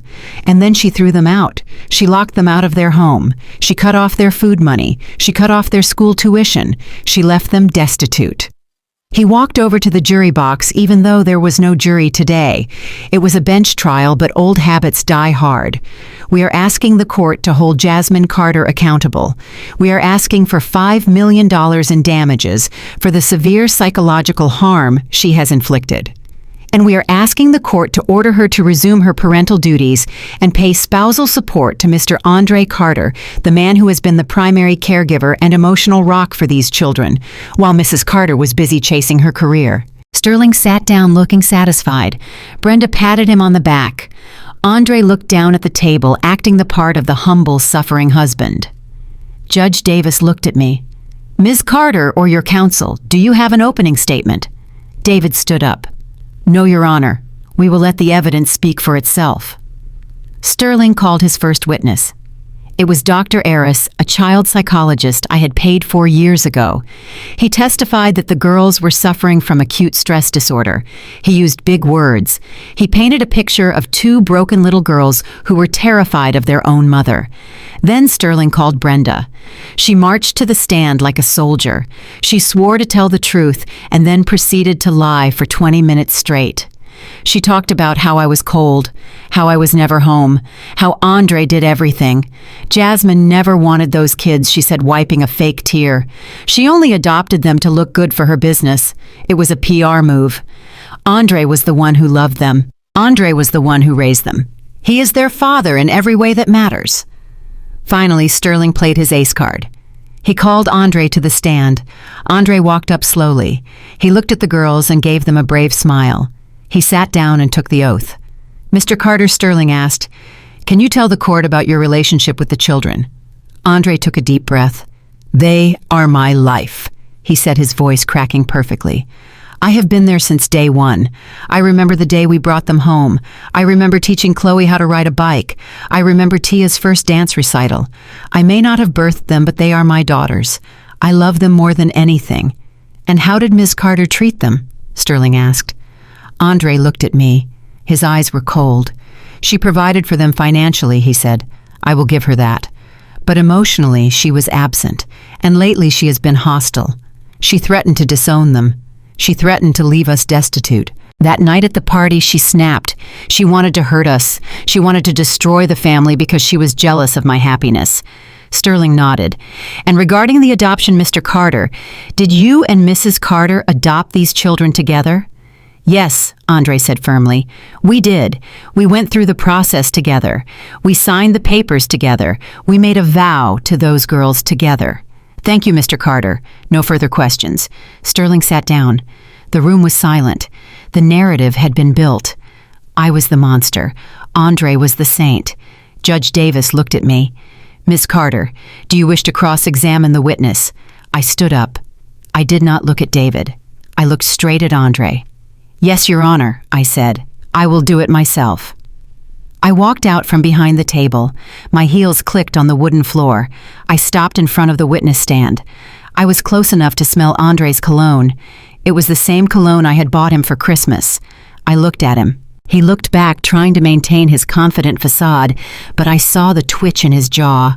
He knew me. He knew I didn't fight unless I knew I would win. "Mr. Carter," I said, my voice calm and conversational, "you stated that you have been there since day one, is that correct?" "Yes," Andre said. "You stated that you raised these children, that you are their father." "I am their father. he said defiantly. "And you stated under oath just now that we adopted them together, that we signed the papers together." Andre hesitated for a fraction of a second. He looked at Sterling. Sterling nodded. "Yes," Andre said. "We did. So in your own words, you are the legal father of Chloe and Tia Carter. You have full parental rights and responsibilities." "Absolutely," Andre said. "And I take those responsibilities seriously, unlike you." I nodded slowly. I walked back to my table. I picked up the single manila envelope that David had placed there. I walked back to the judge's bench. "Your Honor," I said, "I would like to submit Defense Exhibit 1 into evidence." Judge Davis looked at me over her glasses. "What is this, Ms. Carter?" I turned to face the room. I made sure my voice reached the back row. I made sure the reporters near the door could hear every syllable. "This, Your Honor, is the certified copy of the final decree of adoption for Chloe and Tia Carter, dated October 14th, 2014, filed in this very courthouse." I handed the document to the bailiff, who handed it to the judge. I handed a copy to Mr. Sterling. I watched Sterling's face. He looked at the document. He flipped to the signature page. His face went pale. He squinted. He adjusted his glasses. He looked at Andre. I turned back to Andre. "Mr. Carter," I said, "you just testified that you signed the papers. You testified that you are the legal father. Can you please tell the court why the signature line for Parent 2 on this document is blank?" The room went so quiet you could hear a pin drop. Andre's eyes darted around the room. "What?" he stammered. "That is a mistake. That is the wrong copy." "No, Mr. Carter," I said, my voice rising just a little. "It is not a mistake. It is the official record. I went to the bank vault this morning. I pulled the original. And then I went to the records clerk downstairs and had them certify this copy. I walked closer to the stand." "You didn't go to the courthouse that day, did you, Andre? You were playing video games. You told me you would go later. You told me you would handle it.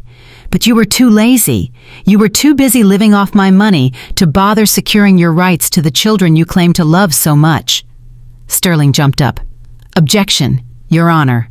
This is an ambush. We have not seen this document." "Overruled," Judge Davis barked. Her eyes were glued to the paper. "Mr. Sterling, this is a certified court document. It is a matter of public record. Sit down." Judge Davis looked up at Andre. Her expression had changed from neutral to disgusted. "Mr. Carter," she said, her voice icy, "is this true? Did you fail to sign the joinder agreement?" Andre was sweating profusely now. Sweat was dripping down his forehead. I meant to," he stuttered. "It was a clerical error. I thought I signed it. I have been their dad for 10 years. Everyone knows that." I interrupted him. "Being a dad is not just about showing up for the fun parts, Andre. It is about legal responsibility. It is about commitment. And you never committed." I turned to the judge. "Your Honor, the plaintiff's entire case rests on the premise that Andre Carter is a parent. He is suing me for custody. He is suing me for child support. He is suing me for emotional distress on behalf of children he has no standing to represent." I pointed at Andre. "This man is not their father. He is not their legal guardian. He is not their adoptive parent. In the eyes of the law, he is nothing more than my former live-in boyfriend. He is a legal stranger to Chloe and Tia Carter." I heard a gasp from the gallery. I heard Chloe whimper. I turned to look at the girls. They were staring at Andre with wide, horrified eyes. They were realizing that the man they had bet their future on was a fraud.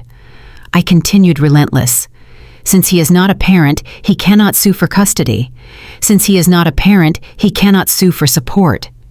And since he has no legal relationship with them, he certainly cannot sue me for emotional distress on their behalf. He has no standing, Your Honor. This entire lawsuit is a sham. It is a fraudulent attempt to extort money from me using children he never bothered to legally claim. Andre slammed his hand on the witness stand. "This is a technicality," he shouted. "I am their dad. I raised them." I looked at him with cold, dead eyes. "No, Andre," I said. "You didn't raise them. You watched them. You played with them. But when it came time to do the hard work, the paperwork, the legal binding promise that says I am responsible for this life forever, you didn't show up. You wanted the title without the contract. Well, today the contract is due, and you are in default. I turned back to the judge. Your Honor, I move for an immediate dismissal of all charges. Furthermore, I am submitting a counter motion for fraud. Mr. Carter has been accepting benefits from my health insurance and my company listing himself as a dependent father for years. That is insurance fraud. And since he signed a settlement agreement regarding the Black Trust yesterday, claiming to be their father, that is wire fraud. Mr. Sterling was frantically whispering to Brenda. Brenda looked like she had swallowed a lemon. Her face was gray. She knew. She realized that the $5 million was gone. The house was gone. The narrative was dead. Judge Davis took off her glasses. She looked at Andre, who was trembling in the chair. Mr. Carter, the judge said quietly, you came into my courtroom and you lied under oath. You perjured yourself. You claimed legal status you do not possess. She looked at the girls. Young ladies, I am sorry you have to hear this, but the law is clear. Unless there is a signed decree, this man has no rights to you. And you have no rights to his representation. She banged the gavel. The motion to dismiss is granted. The plaintiff's claims are denied in their entirety with prejudice. Mr. Carter, you are lucky I don't have the bailiff arrest you for perjury right now. Get out of my courtroom. Andre slumped in the chair. He looked like a balloon that had been popped. He looked at Chloe. Chloe stood up. She wasn't crying anymore. She was looking at him with a mixture of hatred and shock. You aren't my dad, she screamed. Her voice echoed in the silent courtroom. You lied. You aren't even my dad. Andre reached out a hand. Chloe, baby, listen. Don't touch me, she screamed. You are a nobody. She turned to look at me. Her eyes were pleading. She took a step towards the aisle. She wanted to run to me. She wanted the safety of the mother she had rejected. She wanted me to fix it. Mom, she whispered. I looked at her. I saw the fear. I saw the regret. But I also saw the girl who clapped when I was thrown out. I saw the girl who called me a wallet. I didn't smile. I didn't open my arms. I simply gathered my papers. I put the adoption decree back in the folder. I turned to David. We are done here, I said. I turned my back on them. I turned my back on Andre, who was weeping in the witness box. I turned my back on Brenda, who was shouting at her lawyer. And I turned my back on the two girls who were standing alone in the middle of the courtroom, realizing for the first time in their lives that they were truly orphans. I walked down the aisle. The crowd parted for me. The silence was heavy. I pushed open the doors and walked out into the hallway. The reporters were waiting. They had heard the screaming. They saw my face. Miss Carter. Did you win? One of them asked. I stopped. I put my sunglasses back on. I didn't win, I said. I just clarified the truth. Andre Carter is not a father. He is just a man who forgot to sign his name. I walked out of the courthouse and into the rain. It was finally pouring. The rain washed over the city, cleaning the streets. I felt clean. I felt light. The legal war was over. But the personal reckoning, that was just beginning. Andre was broken, but he was still free. And I had one more lesson to teach him about what happens when you try to steal a queen's crown. He wanted to be famous. He wanted the world to know his name. Fine. I was about to make him the most famous deadbeat in Atlanta. The courtroom was vibrating with the kind of silence that usually comes before a bomb goes off. Andre was slumped in the witness chair, his face a mask of purple rage and disbelief. He looked like a man who had been punched in the gut by a ghost. The judge was still staring at the blank signature line on the adoption papers, but Brenda was not done. Brenda stood up from the plaintiff's table. Her face was twisted into a snarl of desperation. She knew the ship was sinking, and she was grabbing at anything to stay afloat. She screamed across the aisle. Even if he is not the father, you are still the mother, Jasmine. You signed the papers. You raised them. You cannot just wash your hands of them because of a clerical error. They are your daughters, and you have a legal obligation to support them. You have millions in that trust fund, and you are going to pay. The bailiff stepped forward to silence her, but I held up a hand. I turned to Judge Davis. Your Honor, I said, my voice cutting through the tension like a scalpel. Mrs. Miller raises an interesting point. She believes that my signature on that document binds me to these children and to the financial obligations of the Black Trust. She believes that because I acted as a mother, I am liable as a mother. I walked back to my table and picked up a second envelope. This one was black. It was the color of a funeral notice. But there is something Mrs. Miller and Mr. Carter failed to read in the settlement agreement they were so eager to sign yesterday. And there is something they failed to understand about my grandmother. I opened the black envelope. I pulled out a piece of parchment paper that looked old and fragile. This, Your Honor, is the trust indenture established by my grandmother, Matilda Black. It governs the distribution of all family assets, including the funds Mr. Carter is trying to steal. I began to read. I read slowly, enunciating every word so that Chloe and Tia could hear exactly why their greed had cost them everything. Article 4. Section 2 regarding eligible beneficiaries. No funds from this trust shall be distributed to any individual unless they meet one of two strict criteria. Criterion: A. The individual must be a biological descendant sharing at least 10% genetic markers with the grantor. I looked at the girls. Clearly that does not apply here. I continued reading. Criterion B. The individual must be a legally adopted child whose adoption was finalized prior to their 5th birthday and whose legal status has remained continuous and unbroken without interruption. I lowered the paper. I looked at Brenda. Chloe was 6 years old when we took her in. She missed the age cutoff by a year. According to the terms of the trust, she was never eligible for a single dime. I heard Chloe gasp. She put her hand over her mouth. She had spent the last 2 weeks dreaming of a Range Rover and designer clothes. In one sentence, I had just erased her entire future fortune. But what about Tia? Brenda shouted. Her voice was shrill. Tia was 4. She was 4 years old when you got her. She meets the criteria. You have to pay for Tia. I looked at Tia. She was 14 now. She looked small in her chair. She was the one who had told me I was suffocating her. She was the one who said she wanted a cool mom. Yes, I said softly. Tia was 4. Technically, she would have been eligible. I paused. I let the hope rise in their eyes for just a second. I let Andre sit up straighter in his chair, thinking he might still salvage half the money. However, I said, my voice turning to ice. There is the matter of the second part of that clause, whose legal status has remained continuous and unbroken. I turned back to the judge. Your Honor, I would like to submit Defense Exhibit 2. I handed a file to the bailiff. It was a thick government file stamped with the seal of the Georgia Department of Human Services. 2 years ago, I said, addressing the room, the state of Georgia conducted a mandatory audit of all adoption files that had been flagged for administrative inconsistencies. Because Mr. Carter never signed his portion of the paperwork, our file was flagged.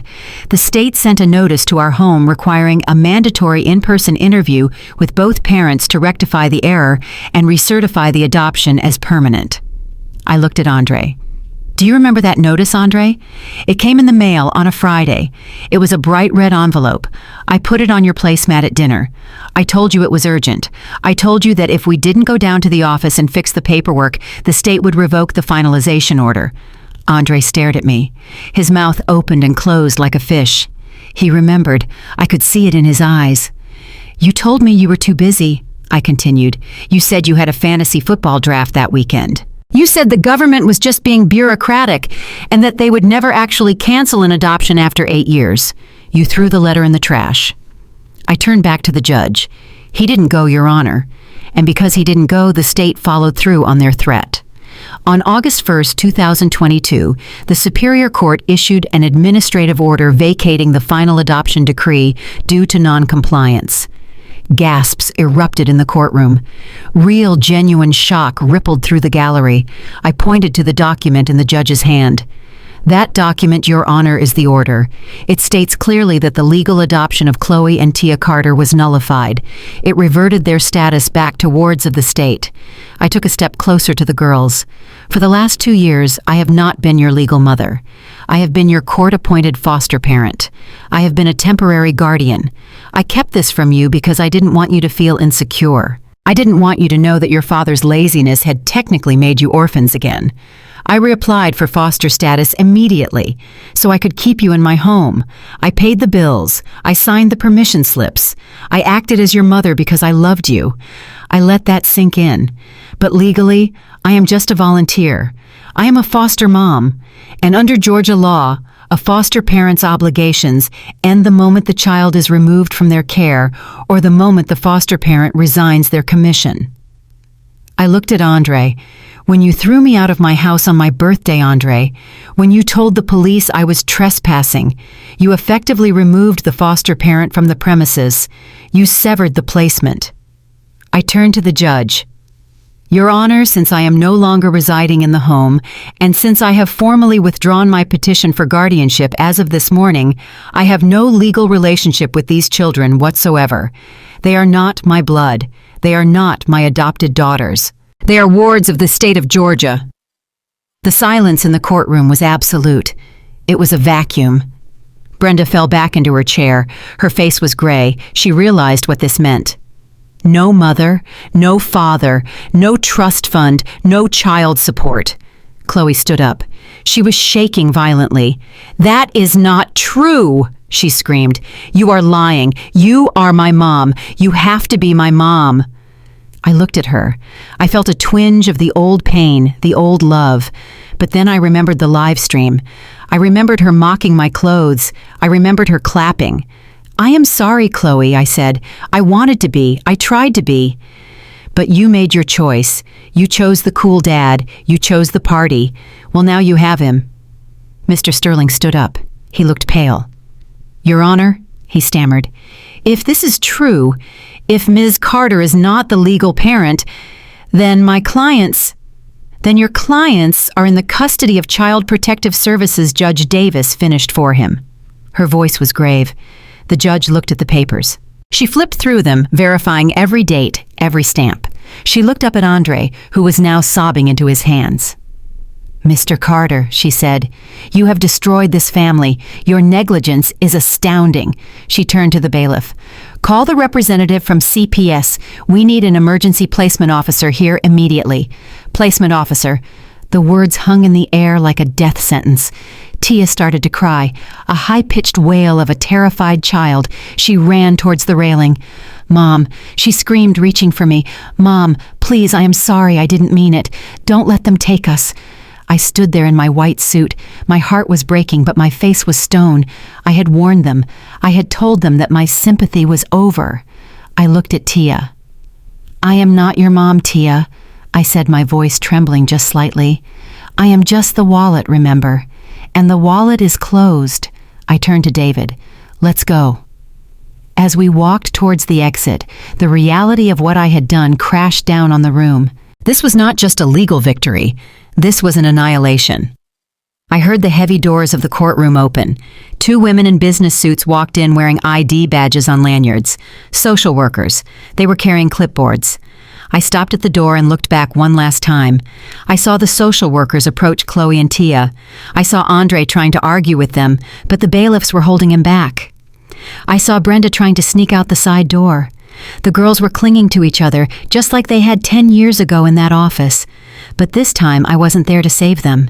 This time they were going back into the system they thought they were too good for. They had traded a mother who would have died for them for a father who couldn't be bothered to sign a piece of paper. They had traded a legacy of millions for a promise of a Range Rover that never existed. I walked out into the hallway. The cameras flashed. The reporters shouted, Ms. Carter, is it true they are going back to foster care? Ms. Carter, do you feel any guilt? I stopped. I looked right into the lens of the nearest camera. Guilt is for people who do wrong, I said. I did everything right. I saved them once. I cannot save people who do not want to be saved. I put on my sunglasses and walked down the steps of the courthouse. The rain had stopped. The sun was breaking through the clouds. I was free. I was legally free. I was financially free. And for the first time in 10 years, I was emotionally free. I got into my car and checked my phone. There was a notification from the bank. The hold on my accounts had been lifted. My millions were safe. My company was safe. I started the engine. I didn't look in the rearview mirror. I knew what was happening back there. I knew the tragedy that was unfolding, but it was not my tragedy anymore. It was theirs. I drove away, leaving the wreckage of the Carter family behind me. They wanted the brutal truth. Well, they just got it. And the truth was that without me, they were nothing. The gavel did not just bang, it sounded like a gunshot.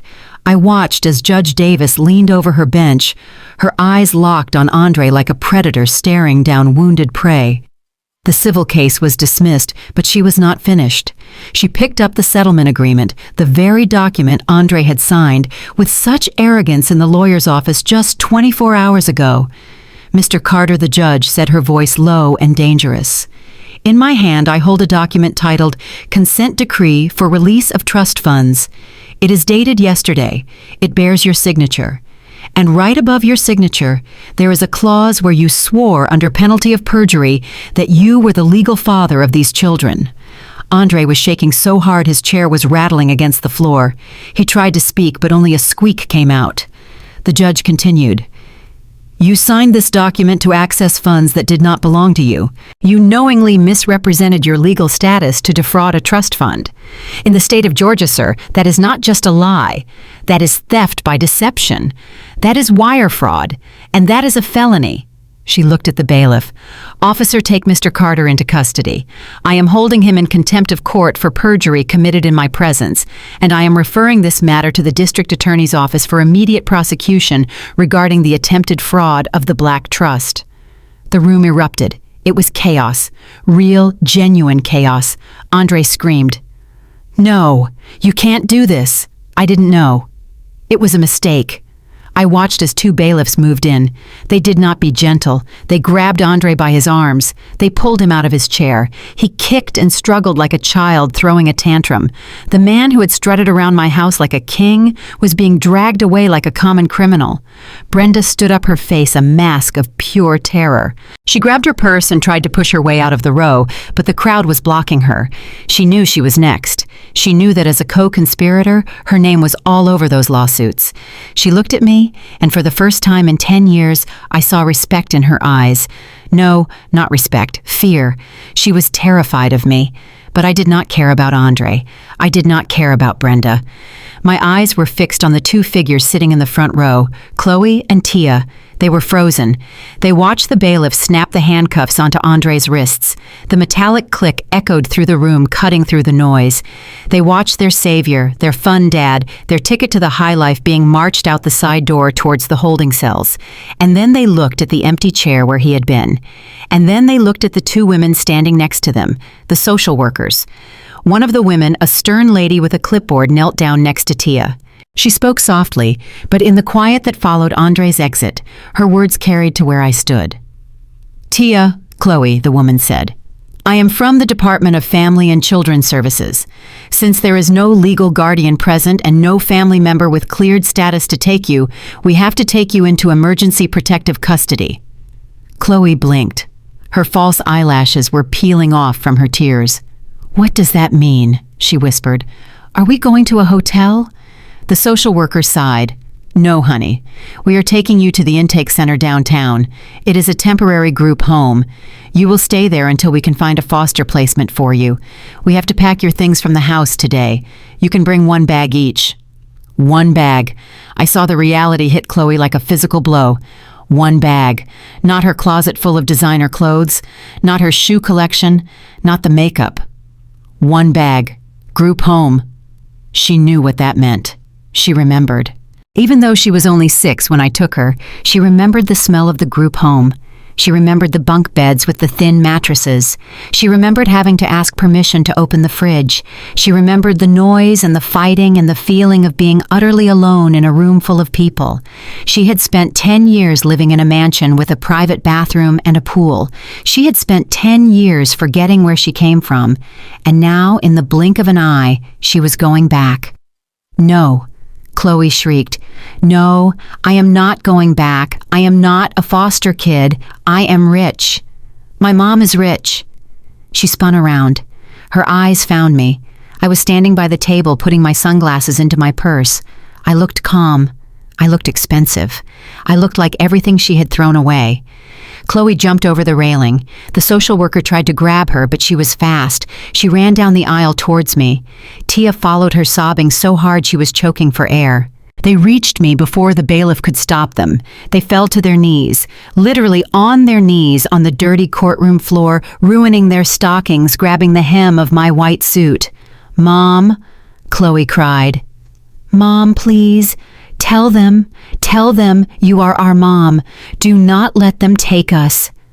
I looked down at her. Her face was streaked with mascara. Her red hair, the hair she dyed to look like crystal, was a mess. Mom, Tia begged, clutching my hand. "I am sorry. I am so sorry. We were stupid. Dad made us do it. He said you were mean, but he was lying. We love you, Mom. Please. Just sign the paper. Just take us home. We will be good. We promise." The courtroom was silent. Everyone was watching. The reporters were leaning in. The judge was watching from the bench. This was the moment. This was the moment the mother was supposed to break. This was the moment the Hollywood movie script would have the mother kneel down, hug her prodigal children, and weep tears of forgiveness. But this was not a movie. Not. This was my life. And these were the people who had cheered when I was homeless. I felt their hands on my clothes. I felt the heat of their tears. A part of me, the old Jasmine, the Jasmine who used to bake cookies and check homework, wanted to cry. That part of me wanted to save them. But then I remembered the text messages. I remembered the name calling. I remembered them standing in the kitchen laughing while Crystal mocked me. I remembered them clapping. They were not crying because they missed me. They were crying because they missed the lifestyle I provided. They were crying because the alternative was a cot in a shelter. They were sorry they got caught. They were not sorry they hurt me. I reached down. I did not hug them. I took Chloe's hands and peeled them off my jacket. I did it gently but firmly. Then I did the same to Tia. I took a step back, creating a distance between us that was wider than any ocean. "Mom," Chloe whispered, "please." I looked her in the eye. My face was a mask of cool indifference. "Mom." I repeated the word, tasting it on my tongue. It sounded foreign. I looked at the social worker who was now standing behind them, ready to take them away. Then I looked back at the girls. "I am confused," I said, my voice steady and loud enough for the whole room to hear. "I thought I was just the wicked witch. I thought I was just the wallet." Chloe shook her head violently. No, that was just a joke. We didn't mean it." I tilted my head. "And besides," I said, delivering the final blow with surgical precision, "why are you asking me for help? I thought you had a new mom. I thought you had someone younger, someone cooler, someone who understands the modern world." I paused, letting the silence stretch until it was painful. "I thought you only had Sister Crystal." Chloe flinched as if I had slapped her. Her mouth opened, but no sound came out. The realization washed over her. Crystal was gone. Crystal had driven away the second the money ran out. Crystal didn't care. And now she realized that I didn't care either. Not anymore. I had spent my care. I had bankrupted my heart for them, and they had given me nothing but debt. I looked at the social worker. "They are all yours," I said. I turned around. I heard Tia scream a sound of pure heartbreak. I heard Chloe shouting, "Mom, wait!" But I did not wait. I walked down the aisle. My heels clicked a steady rhythm. Click, clack, click, clack. It was the sound of moving forward. I pushed open the heavy wooden doors. The air in the hallway was cool. I walked past the cameras. I walked past the questions. Behind me, the doors swung shut, muffling the sound of my former children crying for a mother who no longer existed. I walked out of the courthouse and down the steps to where my car was waiting. I got in and closed the door. The silence inside the car was beautiful.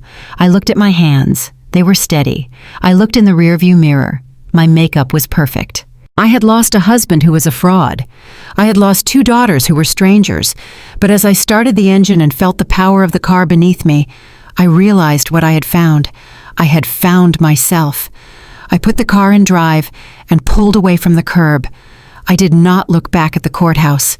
There was nothing there for me anymore, just a lesson learned and a chapter closed. The curtain had fallen. The play was over. And as I merged into the Atlanta traffic, I smiled. It was time to go find a new audience, one that knew the value of a ticket. The courtroom doors did not just close on a marriage, they closed on an era of my life. But inside that room, the chaos was just beginning. I stood still near the exit, watching the dominoes fall exactly as I had arranged them. It was not a chaotic collapse. It was a precise, controlled demolition. The first building to crumble was Andre. The bailiffs were not gentle. They were efficient men who had seen 1,000 liars stand where Andre stood, and they had no patience for his hysterics. Andre was a big man. He was a former athlete. He was used to using his size to intimidate people. He was used to towering over me. But in the grip of the law, he looked small. He looked like a child who had been caught stealing from the cookie jar, only the cookie jar was a multi-million-dollar trust fund, and the punishment was a federal prison cell. I watched as they pulled his arms behind his back. He was screaming, not words of remorse, not words of apology. He was screaming about fairness. "This is a mistake," he bellowed, saliva flying from his mouth. "I didn't know. I just signed what they told me to sign. Jasmine, tell them. Tell them I am a good man." He looked at me. His eyes were wide and bloodshot. He was begging the woman he had tried to destroy to save him. I looked back at him. I did not blink. I did not smile. I simply adjusted the strap of my purse on my shoulder. "Save you," I thought. "I am the one who handed them the handcuffs, Andre." The bailiff pushed him forward. Andre stumbled. He looked frantically around the room for an ally, for anyone. "Crystal," he shouted, "baby, call my lawyer, call the bondsman, get the money from the safe." And that was when the second building crumbled. I turned my eyes to the front row. Crystal was standing there. She was clutching her designer handbag, the one I knew Andre had bought with a maxed-out credit card that was now accruing 29% interest. She looked at Andre. She saw the handcuffs. She saw the sweat dripping down his face. She saw the reality of the man she had stolen. He was not a rich gym owner. He was a felon. He was a fraud. And most importantly, to a woman like Crystal, he was broke. I watched the calculation happen in real time behind her false eyelashes. I saw her look at her phone. She was probably checking the balances of the cards she had access to. She was probably remembering the direct messages I had sent her showing his mountain of debt. She realized in that split second that if she stayed, she would not be the queen of a mansion. She would be the girlfriend of an inmate. She would be the one stuck paying for his collect calls. She would be the one dealing with the repo men who were undoubtedly already on their way to the house to take the car she drove here. Crystal did not step forward. She did not cry out for her man. She took a step back. Baby Andre pleaded, "Crystal, wait. I can fix this." Crystal made a face of pure disgust. It was the same face she had made at my old clothes in the TikTok video. "Fix it," she snapped loud enough for the gallery to hear. "You lied to me, Andre. You said you had millions coming today. You said the trust was a done deal." "It is a misunderstanding," Andre cried as the bailiffs dragged him towards the side door. "Just wait for me," Crystal laughed, a harsh, cruel sound. "Wait for you," she said. "I am not waiting for a broke loser who is going to jail for fraud. Do you know how bad this looks for my brand? I am an influencer, Andre. I cannot be associated with a criminal." She turned on her heel. She didn't look at the sobbing girls who were being led away by the social workers. She didn't look at me. She looked at the exit. I watched her run. She literally ran, her high heels clacking against the floor as she sprinted towards the double doors. She was running away from the debt. She was running away from the scandal. She was running back to the dating apps to find another victim before the ink on Andre's arrest warrant was even dry. Andre watched her go. The look on his face was one of absolute devastation. The woman he had thrown his family away for, the woman he had called his true love, had abandoned him the second the money disappeared. "Move it!" the bailiff barked, shoving Andre through the door. The heavy door slammed shut. Andre was gone. The man who had ruled my house with fear and laziness was gone. He was now just a number in the Fulton County system. But I was not done. There was one more person in the room who needed to pay. I turned my gaze to the plaintiff's table. Brenda was trying to make herself invisible. She was gathering her papers, shoving them into her bag with shaking hands. She kept her head down, refusing to make eye contact with anyone. She thought that because the judge had focused on Andre, she had slipped through the cracks. She thought she could just walk out of here, go back to her house, and pretend none of this happened. She was wrong. I nodded to David, my attorney. He reached into his briefcase and pulled out a thick envelope. It was not black like the trust document. It was red, the color of blood, the color of a stop sign. David walked across the aisle. He moved silently. He stopped right in front of Brenda just as she was trying to stand up. Mrs. Miller, David said, his voice polite but firm. Brenda froze. She looked up. Her face was gray. "What do you want?" she hissed. "The case is dismissed. It is over. Leave me alone." David smiled. It was a shark's smile. "The case against Ms. Carter is dismissed." "Yes," he said, "but the case against you is just beginning." He thrust the red envelope into her chest. She instinctively grabbed it. "You have been served," David said loudly. Brenda looked at the envelope. "What is this?" David spoke clearly, ensuring the remaining reporters and the gallery heard every word. "That is a civil complaint for defamation of character, slander, libel, and malicious prosecution. Ms. Carter is suing you for the lies you told to the press. She is suing you for the false affidavits you signed claiming she abused those children. And she is suing you for conspiracy to commit fraud against the Black Trust." Brenda laughed nervously. "You are joking. You can't sue me. I don't have any money." I stepped forward then. I walked until I was standing right next to David. I looked down at my former sister-in-law. The woman who had eaten my food, lived in my guest room, and then tried to destroy me. "I know you don't have cash." "Brenda," I said, my voice smooth and cold, "but you do have assets. You own that nice little house in Decatur, don't you? The one your mother left you, the one you are so proud of." Brenda clutched her purse to her chest. "You can't touch my house. That is my home." I tilted my head. "Well," I said, "we are asking for $2 million in damages. My reputation is worth a lot, Brenda. And since you went on 3 different news channels and called me a child abuser, you caused significant harm to my business. The court takes that very seriously." I pointed to the red envelope in her hand. "Read page 4. We have already filed a lien against your property. You can't sell it. You can't refinance it. And when we win this judgment, and we will win, because we have the video of you admitting the plan to Andre, we are going to force a sale to satisfy the debt." Brenda's knees gave out. She fell back into her chair. "You are going to take my house," she whispered. I leaned in close. "I am not taking it, Brenda. You gave it to me. You gave it to me the moment you decided to help your brother steal from me. You gambled your roof to help him get my millions. You lost, and now the house always wins." I straightened up and smoothed my jacket. "I would start packing if I were you," I said. "Foreclosures move fast in this county." I turned around and walked away. I heard Brenda start to sob. It was a deep, ugly sound. The sound of a woman who realized she was going to be homeless at 50 because she was too spiteful to be grateful. I walked out of the courtroom. The hallway was empty now. The cameras had chased Crystal outside. The social workers had taken the girls down a different corridor. I was alone. I walked to the window and looked out at the street. I saw a police car pulling away from the side of the building. In the back seat, I could see the silhouette of a man. His head was bowed. Andre. He was on his way to the county jail. Tonight, instead of sleeping in a king-sized bed with Egyptian cotton sheets, he would be sleeping on a metal cot with a thin wool blanket. Instead of eating the steak dinner, he had promised the girls he would be eating a bologna sandwich.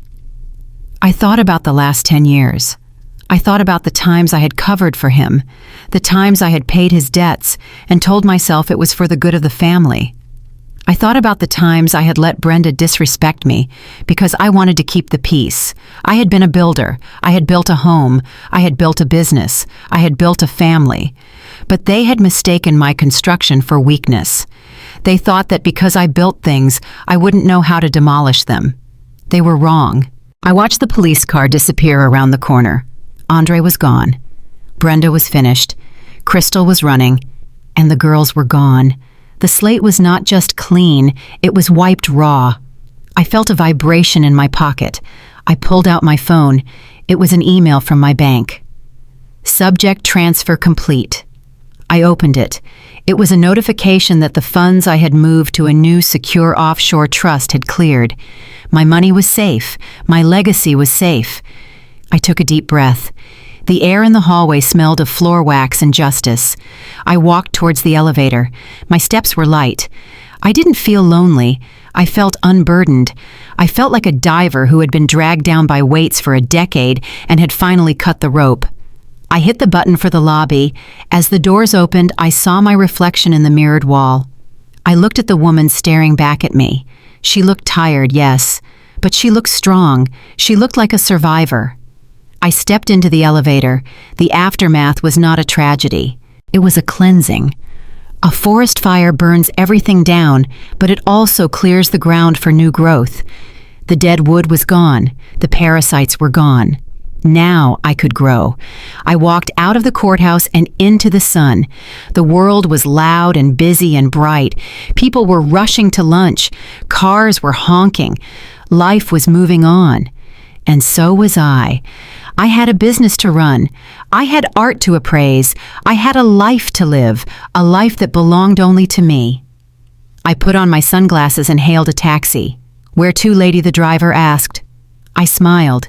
"Take me to the airport," I said. I had a flight to catch, not to escape, but to celebrate.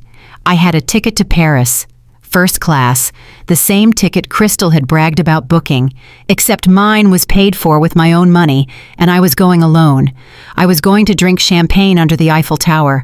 I was going to toast to the empty seat across from me, and I was going to toast to the beauty of the brutal truth. Because in the end, the truth didn't just set me free, it made me rich. It made me powerful, and it made me the last woman standing.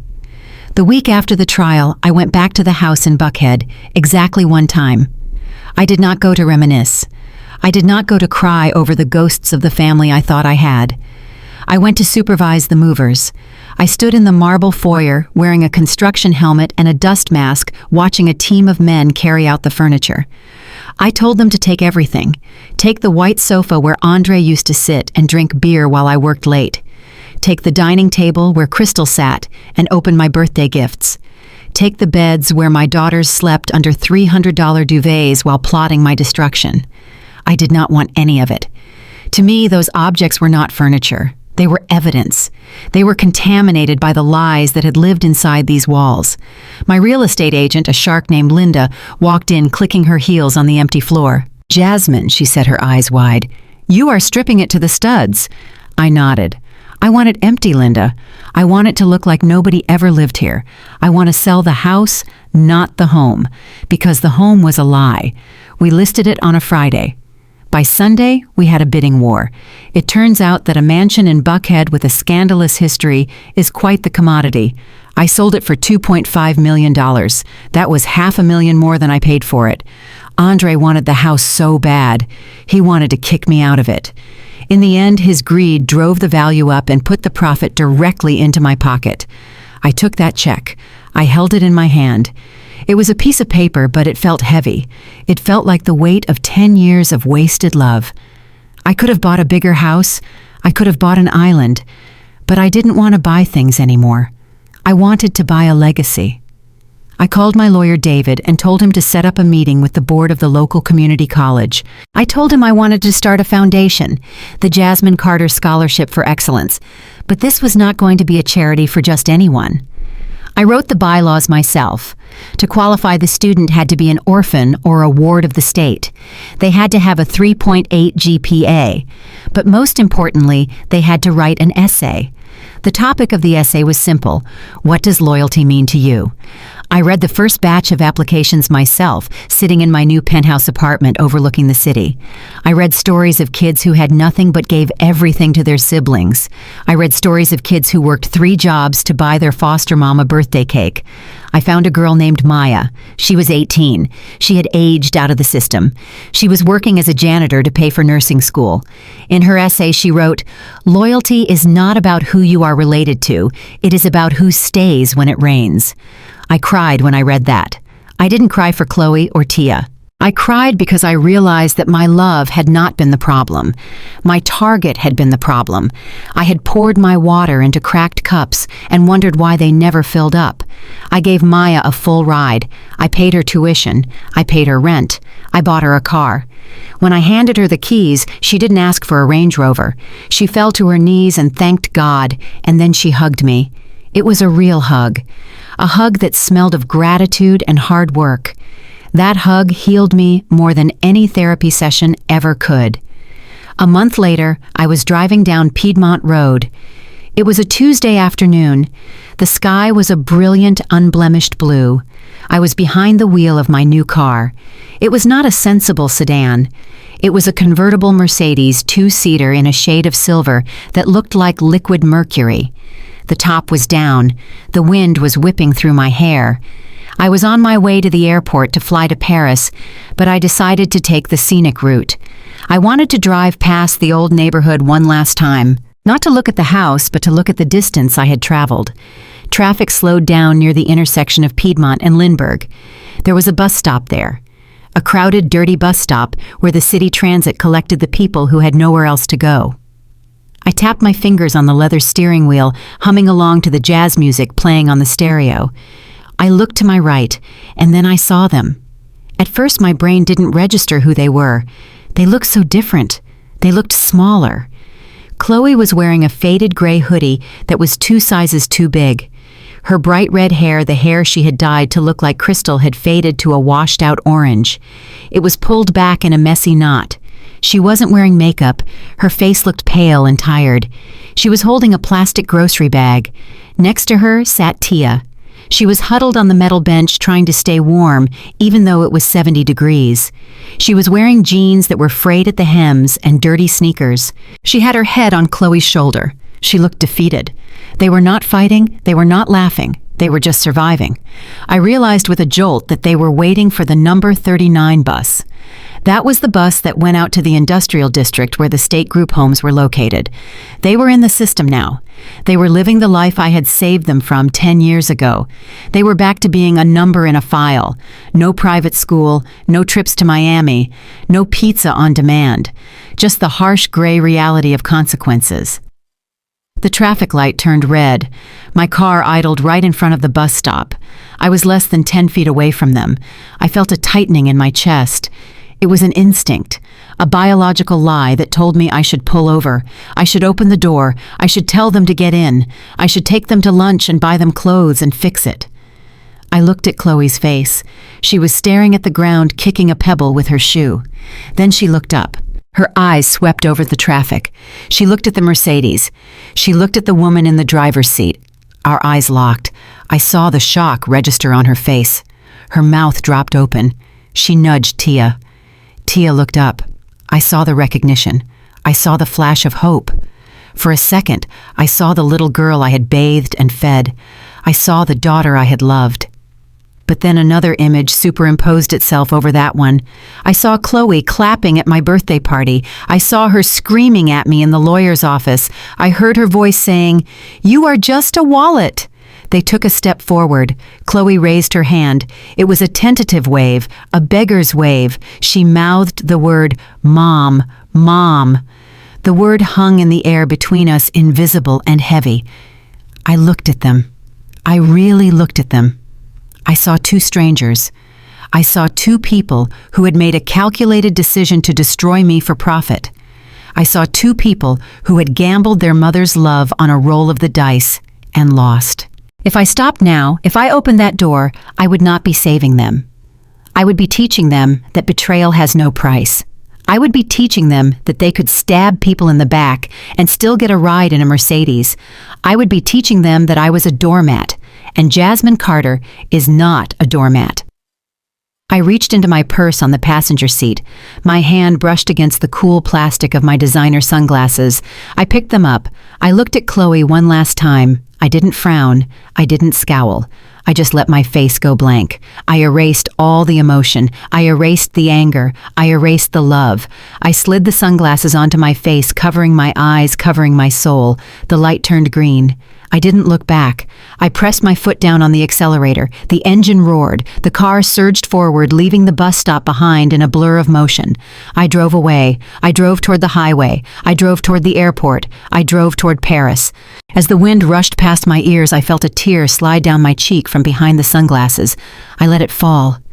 It was the last tear. It was the funeral tax for the life I used to have. But as the tear dried, I felt something else. I felt lighter. I realized that letting go is not the same as giving up. Giving up is when you stop fighting for yourself. Letting go is when you stop fighting for people who don't want to be saved. Misplaced kindness is suicide. If I had stopped that car, I would have killed the new woman I had become. I would have dragged myself back into the toxicity, back into the role of the victim. Today I chose not to be a victim. Today I chose not to be a martyr. Today I chose Jasmine. I turned up the music. The jazz saxophone filled the air. I tapped my fingers on the wheel. I am Jasmine Carter. I am 36 years old. I am a millionaire. I am a philanthropist. And I am free. I checked my mirror one last time. The bus stop was gone. The past was gone. The road ahead was wide open, and for the first time in my life, I was the only one in the driver's seat. This is not just a revenge story. This is a resurrection story. And I have risen. Goodbye, Chloe. Goodbye, Tia. I hope you learn your lesson, but you will have to learn it without me. I smiled at the horizon. Paris was waiting, and the champagne was going to taste like victory.